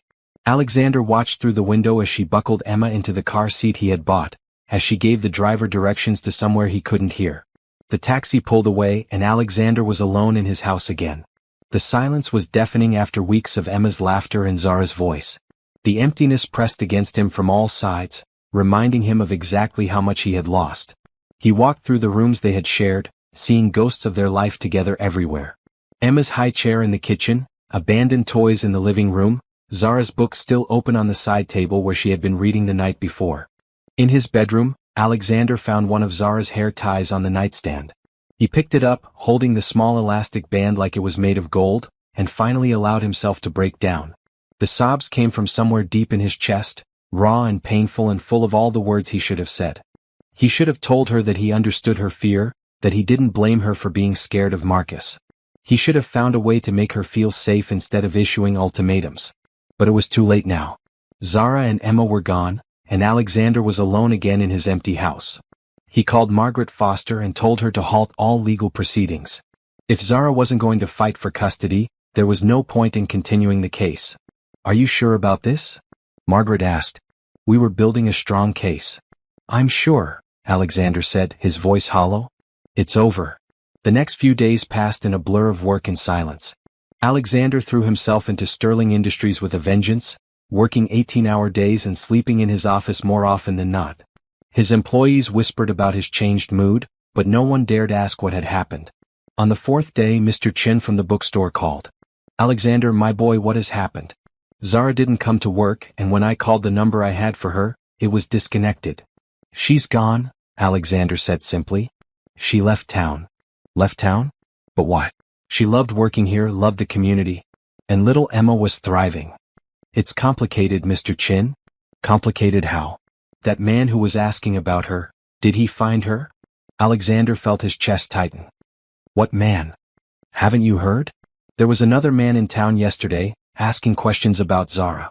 Not the same man as before. This one was older, well-dressed, very polite. But something about him made people uncomfortable."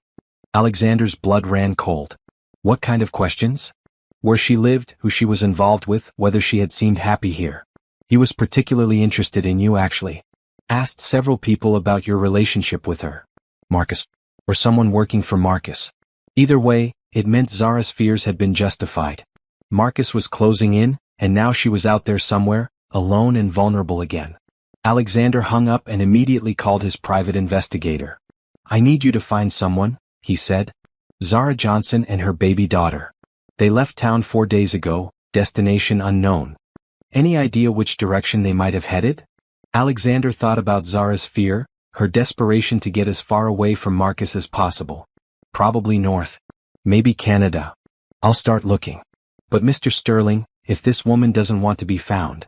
"Find her anyway," Alexander said grimly. "Her life may depend on it." That night, Alexander sat in his study staring at his phone. He had Zara's old number memorized, but when he called it, the line was disconnected just as Mr. Chin had said.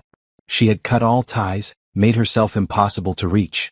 But as he sat there in the silence of his empty house, Alexander realized something. Zara had been wrong about one thing. He wasn't trying to save her because it made him feel needed. He was trying to save her because a world without her and Emma in it wasn't a world worth living in. And maybe, just maybe, it wasn't too late to prove that to her. Alexander picked up his phone and dialed his private investigator again. "It's Sterling. I want you to find everything you can about Marcus Dalton. Every secret, every weakness, every illegal thing he's ever done. I want enough evidence to bury him. That kind of investigation takes time and money. You have unlimited resources and all the time you need. Just find me something I can use to make him disappear from Zara's life forever. And if I can't find anything?" Alexander thought about Zara's tear-stained face as she walked out his door, about Emma's trusting eyes, about the family he had lost and found and lost again. "Then we'll make something up," he said quietly. "Because some battles are worth fighting dirty." 3 days later, Alexander's private investigator called with news that would change everything. "Mr. Sterling," he said, "you're not going to believe what I found about Marcus Dalton." The private investigator's office was in a nondescript building in downtown Portland, the kind of place that dealt in secrets and charged by the hour for discretion. Alexander sat across from James Morrison, a former FBI agent who specialized in cases involving wealthy clients and delicate situations. "Marcus Dalton isn't just a controlling boyfriend," Morrison said, spreading photographs and documents across his desk. "He's a wanted man." Alexander leaned forward, studying the papers. Bank records, surveillance photos, federal documents with official seals, the evidence of a man living a double life. Wanted for what? Money laundering, tax evasion, and embezzlement. The FBI has been building a case against him for 2 years. Turns out his consulting business was a front for washing money through shell companies and offshore accounts. Alexander felt a surge of savage satisfaction. How much are we talking about? $15 million minimum. Possibly more. The Feds estimate he's been skimming from his clients for at least 5 years. Why hasn't he been arrested? Morrison pulled out another folder. Because he's smart and he's connected. He's been careful to stay under the radar, never getting too greedy, always having plausible explanations for his wealth. But 6 months ago, one of his business partners got nervous and started cooperating with the feds. 6 months ago, Alexander repeated. Right around the time Zara ran. Exactly. I think Dalton suspected his partner was talking, and he needed a distraction. What better way to throw off federal investigators than to play the role of a grieving father whose unstable ex-girlfriend kidnapped his child? Alexander felt the pieces clicking into place. He's using the custody battle as cover. More than that, he's using it to make himself look sympathetic. The devoted father, the successful businessman whose life was destroyed by a vindictive woman. It's brilliant actually. Except that it's all lies. The best cover stories usually are. Morrison pulled out his phone and scrolled through photos. I found something else interesting. Remember how Dalton claimed he was Emma's father? Alexander's jaw clenched. Yes. Birth certificate says otherwise. Father's name is listed as unknown, but I did some digging. Zara was working at a diner when she got pregnant, and there was a regular customer there, a traveling salesman named David Wright. He matches the timeline, and he's definitely not Marcus Dalton. Alexander stared at the birth certificate, feeling something loosen in his chest. Emma wasn't Marcus's daughter. He had no biological claim to her, no legal standing to demand custody. Does Zara know this? I doubt it. The way Dalton operated, he probably convinced her that the baby was his, used it as another way to control her. Fear is a powerful weapon when you're trying to keep someone trapped. Alexander thought about Zara's terror when she talked about Marcus taking Emma, the way she had been willing to sacrifice everything to keep her daughter safe. If she knew that Marcus had no legal right to Emma, would she have been so quick to run? There's more, Morrison continued. I found the real reason Dalton was so desperate to get Zara back. She knows things about his business, names and dates and financial details. She was living with him for 3 years, and Dalton isn't the type to be careful about what he says around someone he considers property. She's a witness. She's a walking federal case. The FBI would love to get their hands on her testimony, but they can't find her any more than Dalton can. Alexander felt his heart racing. What about the custody case in Tennessee? Fraudulent.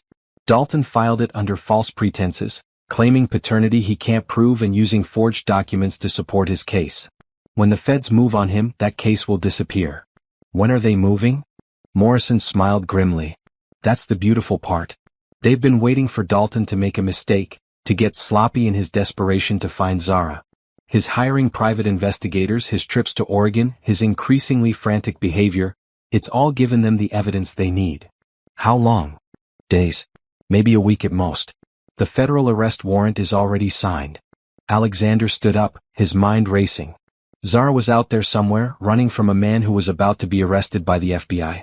She was scared and alone and convinced that she was protecting Emma from her own father, when in reality Marcus had no claim to the child at all. I need to find her, Alexander said, before the feds arrest Dalton. What? Once he's in custody she'll be safe. Because she doesn't know any of this. She's out there thinking she's a fugitive, thinking she's a bad mother, thinking she has to choose between her daughter's safety and her own happiness. I have to tell her the truth. Morrison leaned back in his chair. Any idea where she might have gone? Alexander thought about their conversations, the few details Zara had shared about her past. She mentioned an aunt in Florida but said they weren't close. She's been trying to get as far from Marcus as possible, so maybe she went north. Canada? Maybe. Or Alaska. Somewhere Marcus would never think to look. That's a lot of territory to cover. She could be anywhere. Alexander pulled out his phone and dialed a number he had memorized. Still disconnected. Zara had made herself completely unreachable, and with each passing hour she was getting further away. I have to try, Alexander said. I can't just sit here knowing she's out there scared and alone. That night, Alexander sat in his study surrounded by maps and phone books, calling every hotel, motel and shelter from Seattle to Anchorage. Most wouldn't give him information, but a few were willing to confirm whether a young woman with a baby had checked in recently. Nothing. Zara had vanished as completely as if she had never existed. His phone rang at midnight. Alexander answered without looking at the caller ID, hoping against hope that it might be Zara. Mr. Sterling? This is Agent Sarah Chin with the FBI. Alexander's heart sank. What can I do for you, Agent Chin? We understand you've been in contact with Marcus Dalton regarding Zara Johnson and her daughter Emma. Not directly. He's been harassing Ms. Johnson, and we've been working with lawyers to address the situation. We'd like to meet with you tomorrow if possible. We have some questions about your relationship with Ms. Johnson and what she might have told you about her time with Mr. Dalton. Alexander closed his eyes. The federal investigation was moving forward, and they wanted to use him to get to Zara. Am I under investigation? No, sir. We believe you're a witness, possibly a victim of Mr. Dalton's harassment. But we need to understand the full scope of his activities. After Agent Chin hung up, Alexander sat staring at his phone. The FBI wanted to question him about Zara. Marcus was somewhere out there growing more desperate by the day, and the woman he loved was running from shadows that were about to be arrested. He had to find her before it was too late. Alexander spent the rest of the night making calls. He hired 3 more private investigators, contacted every police department in the Pacific Northwest, and put out word through his business contacts that he was looking for information about a young woman and baby.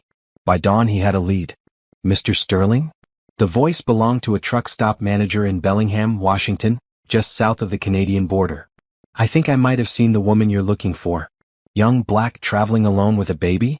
She was here 3 days ago, asking about buses to Vancouver. Alexander's heart leaped.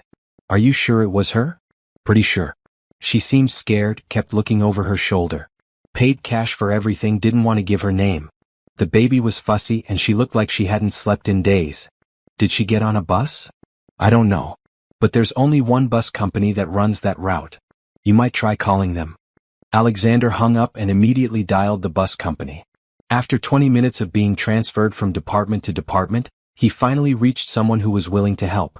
We don't normally give out passenger information, the clerk said, but if this is a matter of safety?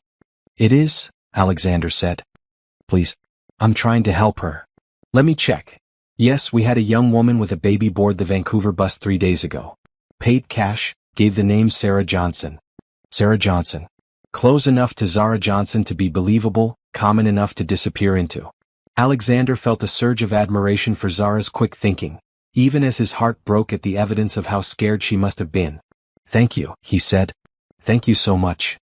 Alexander was on the road within an hour, driving north toward the Canadian border with Morrison's file folder on the passenger seat. He had no idea how he was going to find Zara in a city the size of Vancouver, but he had to try. As he drove, his phone rang. Agent Chin again. Mr. Sterling, we need to speak with you immediately. We have reason to believe that Ms. Johnson may be in danger. What kind of danger? Mr. Dalton has hired some very unsavory people to find her. We intercepted communications suggesting that they're planning to take her by force. Alexander's blood ran cold. When? We don't know. But sir, if you have any idea where Ms. Johnson might be, you need to tell us. Her life may depend on it. Alexander looked at the road stretching ahead of him, at the folder full of evidence that could free Zara from Marcus forever. I'm going to find her, he said. And when I do, I'm going to make sure she knows the truth about everything. Mr. Sterling, you need to let us handle this. Dalton's people are dangerous. So am I, Alexander said quietly, when someone threatens my family. He hung up and pressed harder on the accelerator. Somewhere ahead of him, Zara was running from a man who was about to be arrested by the FBI.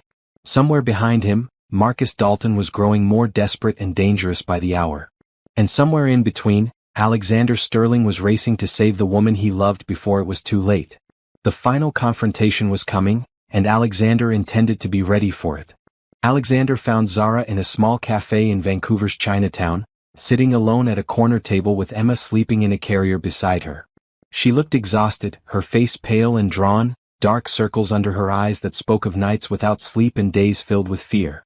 She was stirring sugar into a cup of coffee she wasn't drinking, her movements mechanical and distant. Even from across the cafe, Alexander could see that she had lost weight in the week since she left him. For a moment, he just stood there watching her, relief flooding through him so powerfully that his knees nearly buckled. She was alive. She was safe. Emma was with her and they were both okay. Then Zara looked up and saw him. The coffee cup slipped from her fingers, hitting the table with a clatter that sent hot liquid spreading across the surface. Her face went white and she half rose from her chair before sinking back down. How did you find me? She whispered as Alexander approached the table. It doesn't matter, he said, sliding into the chair across from her. What matters is that you're safe. I'm not safe. I'll never be safe as long as Marcus is looking for me. Zara's hands were shaking as she tried to clean up the spilled coffee. You shouldn't be here, Alexander. If he finds out you're with me? Marcus isn't going to find anyone, Alexander said gently. Zara, look at me. She raised her eyes to his, and Alexander saw the same fear and desperation that had driven her from his house a week ago. Marcus Dalton was arrested this morning by the FBI, he said. Zara stared at him. What? Alexander pulled the folder from his jacket and spread the documents across the table. He's wanted for money laundering, tax evasion, and embezzlement. The FBI has been building a case against him for 2 years. Zara's eyes moved over the papers, bank records, surveillance photos, legal documents with official seals. I don't understand. He told me he was a consultant. He had clients, business meetings. All of it was fake. A cover for illegal financial activities. Marcus has been stealing money from his clients and washing it through shell companies. But the custody case was fraudulent. Alexander pulled out Emma's birth certificate. Marcus isn't Emma's father, Zara. He never was. He has no legal claim to her whatsoever. Zara picked up the birth certificate with trembling hands, staring at the line marked Father, Unknown. Tears began to roll down her cheeks. He told me Emma was his, she whispered. When I got pregnant, he said we would have DNA tests after she was born to prove it. But then he said the tests showed he was the father, and I believed him. He lied to you. About everything. Emma's father was a man named David Wright, someone you knew from the diner where you worked. Zara closed her eyes, and Alexander could see her trying to remember. David? Yes, I remember him. He was sweet, gentle. We went out a few times, but then Marcus came along and, oh my God. Marcus used the fake paternity as another way to control you. He made you believe that Emma was his daughter so you would feel trapped, so you would think you could never really leave him. All this time, Zara said, her voice breaking. All this time I've been running from nothing. He had no right to Emma. No right to chase us or threaten us or... She broke down completely then, sobbing with relief and exhaustion, and the overwhelming weight of truth finally revealed. Alexander moved around the table and pulled her into his arms, holding her while she cried out months of terror and desperation. Emma stirred in her carrier, making soft baby sounds. Alexander reached over and gently rocked the carrier with one hand while holding Zara with the other. It's over, he murmured into her hair. Marcus can't hurt you anymore. He's going to prison for a very long time. But I ran away from you, Zara said against his shoulder. I left you when you were trying to help me. I was so scared and stupid and... You were protecting your daughter, Alexander said firmly. You did what you thought you had to do to keep Emma safe. I understand that now. Do you? Zara pulled back to look at him. Because I said terrible things to you. I accused you of having a savior complex, of not really loving me. Did you mean it? No. God, no. I was just so scared of dragging you down with me, of letting Marcus destroy your life the way he destroyed mine. I thought if I made you angry enough, you'd let me go. Alexander cupped her face in his hands, wiping away her tears with his thumbs. It didn't work. I love you too much to let you go. Even after everything? Especially after everything. Zara, you've been running and fighting and surviving on your own for months. You've protected Emma and built a new life and found the strength to walk away from a man who was systematically destroying you. You're the strongest person I know. I don't feel strong. I feel broken. Then we'll fix each other, Alexander said. We'll go home and build the life we started before Marcus interfered. We'll be a family. Zara searched his eyes.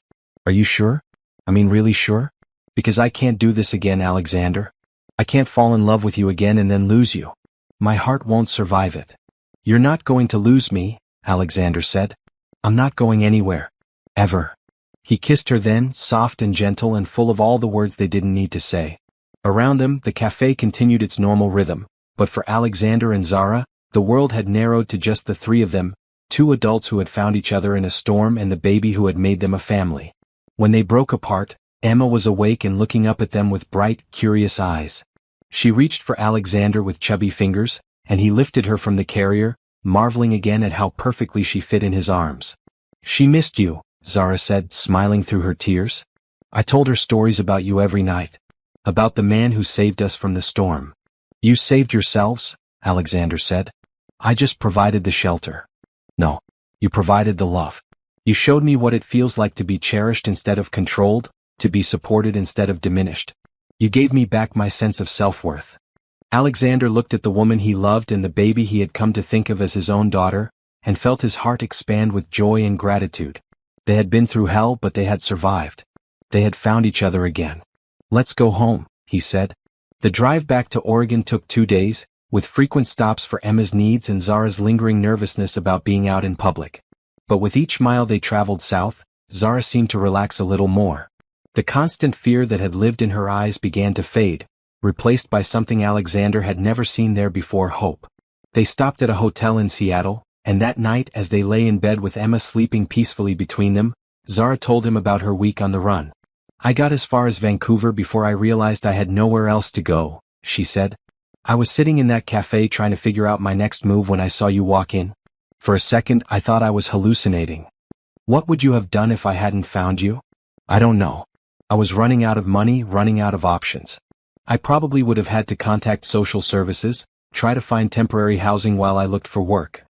The thought of Zara and Emma in a shelter, struggling to survive while he lived alone in his empty house, made Alexander's chest tight. "Promise me something," he said. "What?" "Promise me that if you ever get scared again, if you ever feel like you need to run, you'll talk to me first. We'll face whatever it is together." "I promise," Zara said. "No more running. This is our life now and I want to fight for it." They arrived home the next afternoon to find the house exactly as they had left it. Mrs. Rodriguez had been keeping everything clean and ready, as if she had known they would be coming back. "It feels smaller than I remembered," Zara said as they walked through the front door. "Smaller how?" "Cozier. More like home and less like a museum." That evening, as they sat in their usual spot in the living room, Alexander pulled out a small velvet box. "I bought this the day after you left," he said, his heart hammering against his ribs. "I was going to wait to do this properly, but I've learned that life is too short to wait for the perfect moment." Zara's eyes widened as he dropped to one knee beside the couch. "Alexander. Zara Johnson, will you marry me? Will you let me be Emma's father and your husband? Will you build a life with me that no one can take away from us?" The ring was simple and elegant, a solitaire diamond that caught the lamplight and threw rainbows across the walls. It was perfect, and Zara knew without asking that Alexander had chosen it specifically for her. "Yes," she whispered, tears streaming down her face. "Yes, yes, of course yes." Alexander slipped the ring onto her finger and it fit perfectly. As if it had been made for her, as if she had been born to wear it. Emma, who had been playing with blocks on the floor, chose that moment to pull herself up on wobbly legs, using the coffee table for support. It was the first time she had stood on her own, and both adults turned to watch her with amazement. "She's standing," Zara exclaimed. "She's been waiting for the right moment," Alexander said, scooping Emma up and spinning her around until she giggled with delight. "Just like her mother." 6 months later, on a perfect spring morning with cherry blossoms blooming in the gardens, Alexander and Zara were married in the backyard of their home. The guest list was small: Mrs. Rodriguez, Mr. Chin and his nephew Robert, a few neighbors from town, and Margaret Foster, who had become a friend as well as their lawyer. Emma, now walking steadily and chattering in her own baby language, served as an unofficial flower girl, toddling down the makeshift aisle in a white dress that matched her mother's simple gown.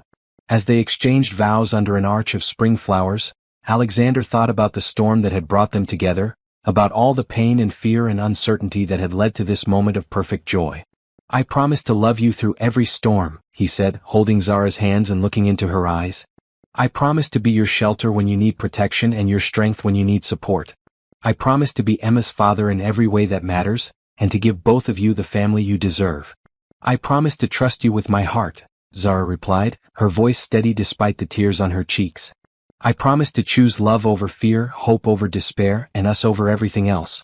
I promise to build a life with you that's worthy of the love we share." When they kissed as husband and wife, Emma clapped her hands with delight, and the small gathering of friends and family cheered. But for Alexander and Zara, the rest of the world had faded away. There was only them, only this moment, only the promise of all the moments to come. That night, after the guest had gone home and Emma was asleep in her crib, Alexander and Zara sat on their front porch watching the stars come out over the mountains. "Do you ever think about that night?" Zara asked. "The storm, I mean.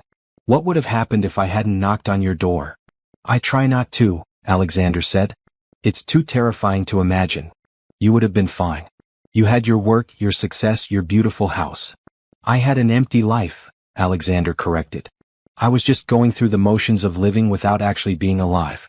You and Emma, you gave me a reason to wake up in the morning, a reason to come home at night, a reason to believe in tomorrow. And you gave us a home," Zara said. Not just this house but a real home. A place where we belong, where we're safe, where we're loved. A year later, Zara gave birth to their son, a beautiful boy with Alexander's green eyes and Zara's determined chin. They named him Samuel, after Alexander's father, and Emma immediately appointed herself his protector and best friend. The house that had once been a monument to loneliness became filled with the sounds of family life, children's laughter, bedtime stories, birthday parties, and quiet moments of contentment. Alexander converted his formal dining room into a playroom, and his pristine living room became a comfortable space where toys were scattered across expensive rugs and finger paintings decorated the walls. Marcus Dalton was sentenced to 15 years in federal prison. He never contacted Zara again, and after a while she stopped looking over her shoulder when she went to town. The fear that had lived in her eyes for so long finally disappeared completely. 5 years after that first stormy night, Alexander stood in the doorway of the playroom watching his family. Emma, now 6, was teaching Samuel to build block towers while Zara read nearby, one hand on her rounded belly where their third child grew. "Daddy, come play with us," Emma called out, and Alexander's heart still skipped a beat every time she called him that. "In a minute, sweetheart," he said. "I'm just enjoying the view." And it was quite a view, his wife, radiant and happy, his children healthy and loved, his house truly a home for the first time in its existence. Sometimes, late at night when the house was quiet, Alexander would remember the man he had been before the storm. Successful but empty, wealthy but poor in all the ways that mattered, surviving but not really living.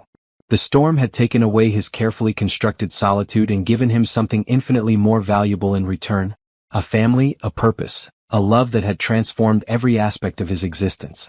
Zara had been right that first morning when she said some people were too broken to be saved. But she had been wrong about who those people were. Alexander had been the broken one, living in his empty house with his empty heart, convinced that isolation was safety. She hadn't been the one who needed saving. She had been the one doing the saving all along. Outside, thunder rumbled in the distance as another storm approached the mountains. But inside, in the warmth of their home, a family that had been born from a storm listened to the rain and felt nothing but gratitude for the night that had brought them together. Some storms destroy. But some storms, if you're brave enough to open your door when they arrive, bring exactly what you need to build a life worth living. Alexander Sterling, Zara Sterling, Emma, Samuel, and the baby on the way, they were living proof that love could bloom in the most unlikely circumstances, survive the most impossible odds, and create families that were stronger than any storm.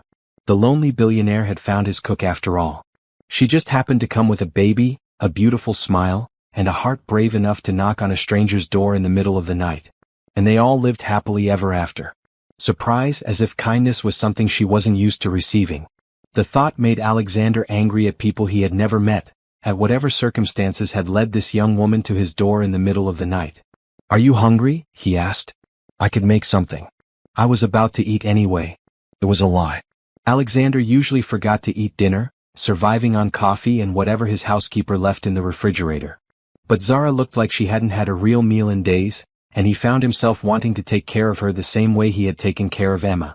"I don't want to be any more trouble," Zara said, but her stomach chose that moment to growl loudly, betraying her hunger. "It's no trouble," Alexander said. "Come on. The kitchen is downstairs." He led her through his house again, this time noticing the way she looked at everything, the expensive paintings, the marble floors, the crystal chandeliers that cost more than most people made in a year. But she didn't look impressed or greedy. She looked overwhelmed, like she couldn't quite believe she was really there. The kitchen was Alexander's favorite room in the house, mostly because it was the only place that felt normal-sized. His housekeeper, Mrs. Rodriguez, had insisted on making it functional rather than showy, with warm wood cabinets and granite countertops that showed signs of actual use. "What would you like?" Alexander asked, opening the refrigerator and staring at its contents. Mrs. Rodriguez had left him enough food for a week as usual, though he rarely ate more than half of it. "Anything," Zara said, sitting at the kitchen island and watching him with those dark eyes. "I'm not picky." Alexander pulled out eggs, bacon, bread, and milk. Breakfast food seemed safe, simple, and filling. He had learned to cook in college before the money and the loneliness had made him forget how to take care of himself. "So," he said as he started the bacon, trying to fill the silence, "what brought you to the middle of nowhere in a storm?" Zara was quiet for so long that Alexander thought she wasn't going to answer. When she finally spoke, her voice was carefully neutral, the way people sounded when they were trying not to reveal too much. "I was heading to Portland." I heard there were jobs there, places that hire people without a lot of references. My car broke down about a mile from your gate. I tried to fix it, but..." She shrugged, a gesture that tried to make light of what must have been terrifying. "What kind of work do you do?" Alexander asked, flipping the bacon and cracking eggs into a bowl. "Whatever I can find. I was a waitress in my last town, but that didn't work out. Before that, I worked at a grocery store, a gas station, a few other places. I'm a hard worker, Mr. Alexander. I just need someone to give me a chance." There was something in her voice that told Alexander there was more to the story, something she wasn't saying. But he had his own secrets, his own reasons for hiding away from the world, so he didn't push. "What about Emma's father?" he asked, then immediately wished he hadn't. The question was too personal, too intrusive. Zara's hands clenched on the counter, and her face went carefully blank. "He's not in the picture." The way she said it told Alexander everything he needed to know. Emma's father hadn't just left, he had been someone Zara needed to get away from. The knowledge made Alexander's chest tight with an anger he didn't fully understand. "I'm sorry," he said. "I shouldn't have asked." "It's okay. People always wonder." Zara watched him scramble the eggs, her expression softening slightly. "You're good at that. Cooking, I mean. Do you do it often?" Alexander laughed, a sound rusty from disuse. "Not really. I usually eat whatever Mrs. Rodriguez leaves me, or I order takeout. But I remembered how from college." "Mrs. Rodriguez?" "My housekeeper. She comes 3 times a week to make sure I don't starve or live in complete squalor." Alexander plated the food and set it in front of Zara, then made a plate for himself. "She's been trying to get me to hire a cook, actually. Says I'm too thin." Zara took a bite of the eggs and closed her eyes with something that looked like relief. "These are perfect. Thank you." They ate in comfortable silence, the storm still raging outside but somehow less threatening now that they were both warm and fed. Alexander found himself watching Zara eat, noticing the way she savored every bite, the way she tried to eat slowly even though she was clearly starving. "When did you last have a real meal?" he asked gently. Zara paused with her fork halfway to her mouth. "A few days ago. I've been trying to make my money last, so I've been eating mostly crackers and peanut butter. Making sure Emma has formula and diapers is more important." The casual way she said it, as if starving herself to feed her baby was perfectly normal, made Alexander feel sick. He thought about his refrigerator full of food that would go bad before he ate it, about the restaurants where he could spend more on one meal than Zara probably had to her name. "You don't have family who could help?" he asked. Zara shook her head. "My parents died when I was 19. Car accident. I have an aunt in Florida, but we're not close." She made it pretty clear that showing up with a baby wouldn't be welcome. Alexander understood that kind of loneliness, the feeling of being completely alone in the world. His parents and brother had died in the same accident, leaving him with more money than he could ever spend and no one to share it with. "What about friends?" "I had to leave them behind," Zara said simply. "Sometimes starting over means leaving everything behind." The way she said it made Alexander think she wasn't talking about a job change or a broken relationship. She was talking about running from something or someone. The thought made his protective instincts flare in a way that surprised him. "You can stay here tonight," he said. "Both of you. Tomorrow we can figure out your car, get you back on the road." Zara looked up at him sharply. "I can't pay you. I don't have money for a hotel room or food or anything really. I have about $40 to my name and I need that for gas." "I'm not asking for money," Alexander said. "I'm offering help." "Why?" The question came out more bluntly than she probably intended, but Alexander appreciated the honesty. He considered several answers. "Because you need it. Because your baby was crying in the rain. Because I've been alone in this house for so long that I've forgotten what it feels like to have another person around. Because it's the right thing to do," he said finally. Zara studied his face for a long moment, as if trying to decide whether to trust him. Alexander found himself holding his breath, waiting for her answer, though he couldn't say why it mattered so much. "Okay," she said finally. "Just for tonight. And I'll find a way to pay you back somehow." "There's nothing to pay back." They finished eating in silence, and Alexander found himself reluctant to end the meal. It had been years since he had shared food with another person, years since he had sat at his kitchen island and listened to someone else breathe. The house felt different with Zara in it, warmer, more alive. "I should check on Emma," Zara said eventually, standing and carrying her empty plate to the sink. "Leave it," Alexander said. "I'll clean up." She hesitated, then nodded. "Thank you. For everything. I know you didn't have to help us." After she left, Alexander stood in his kitchen washing dishes and listening to the sounds of someone else moving through his house. Footsteps on the stairs, a door closing, the soft murmur of a woman's voice talking to her baby. He had thought he liked the silence, the emptiness that had become his normal.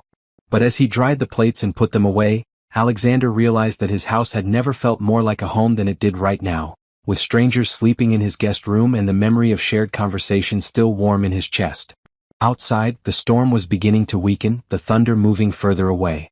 But Alexander found himself hoping it would last a little longer, just long enough to give him a reason to keep them here. Because for the first time in 10 years, he wasn't looking forward to being alone.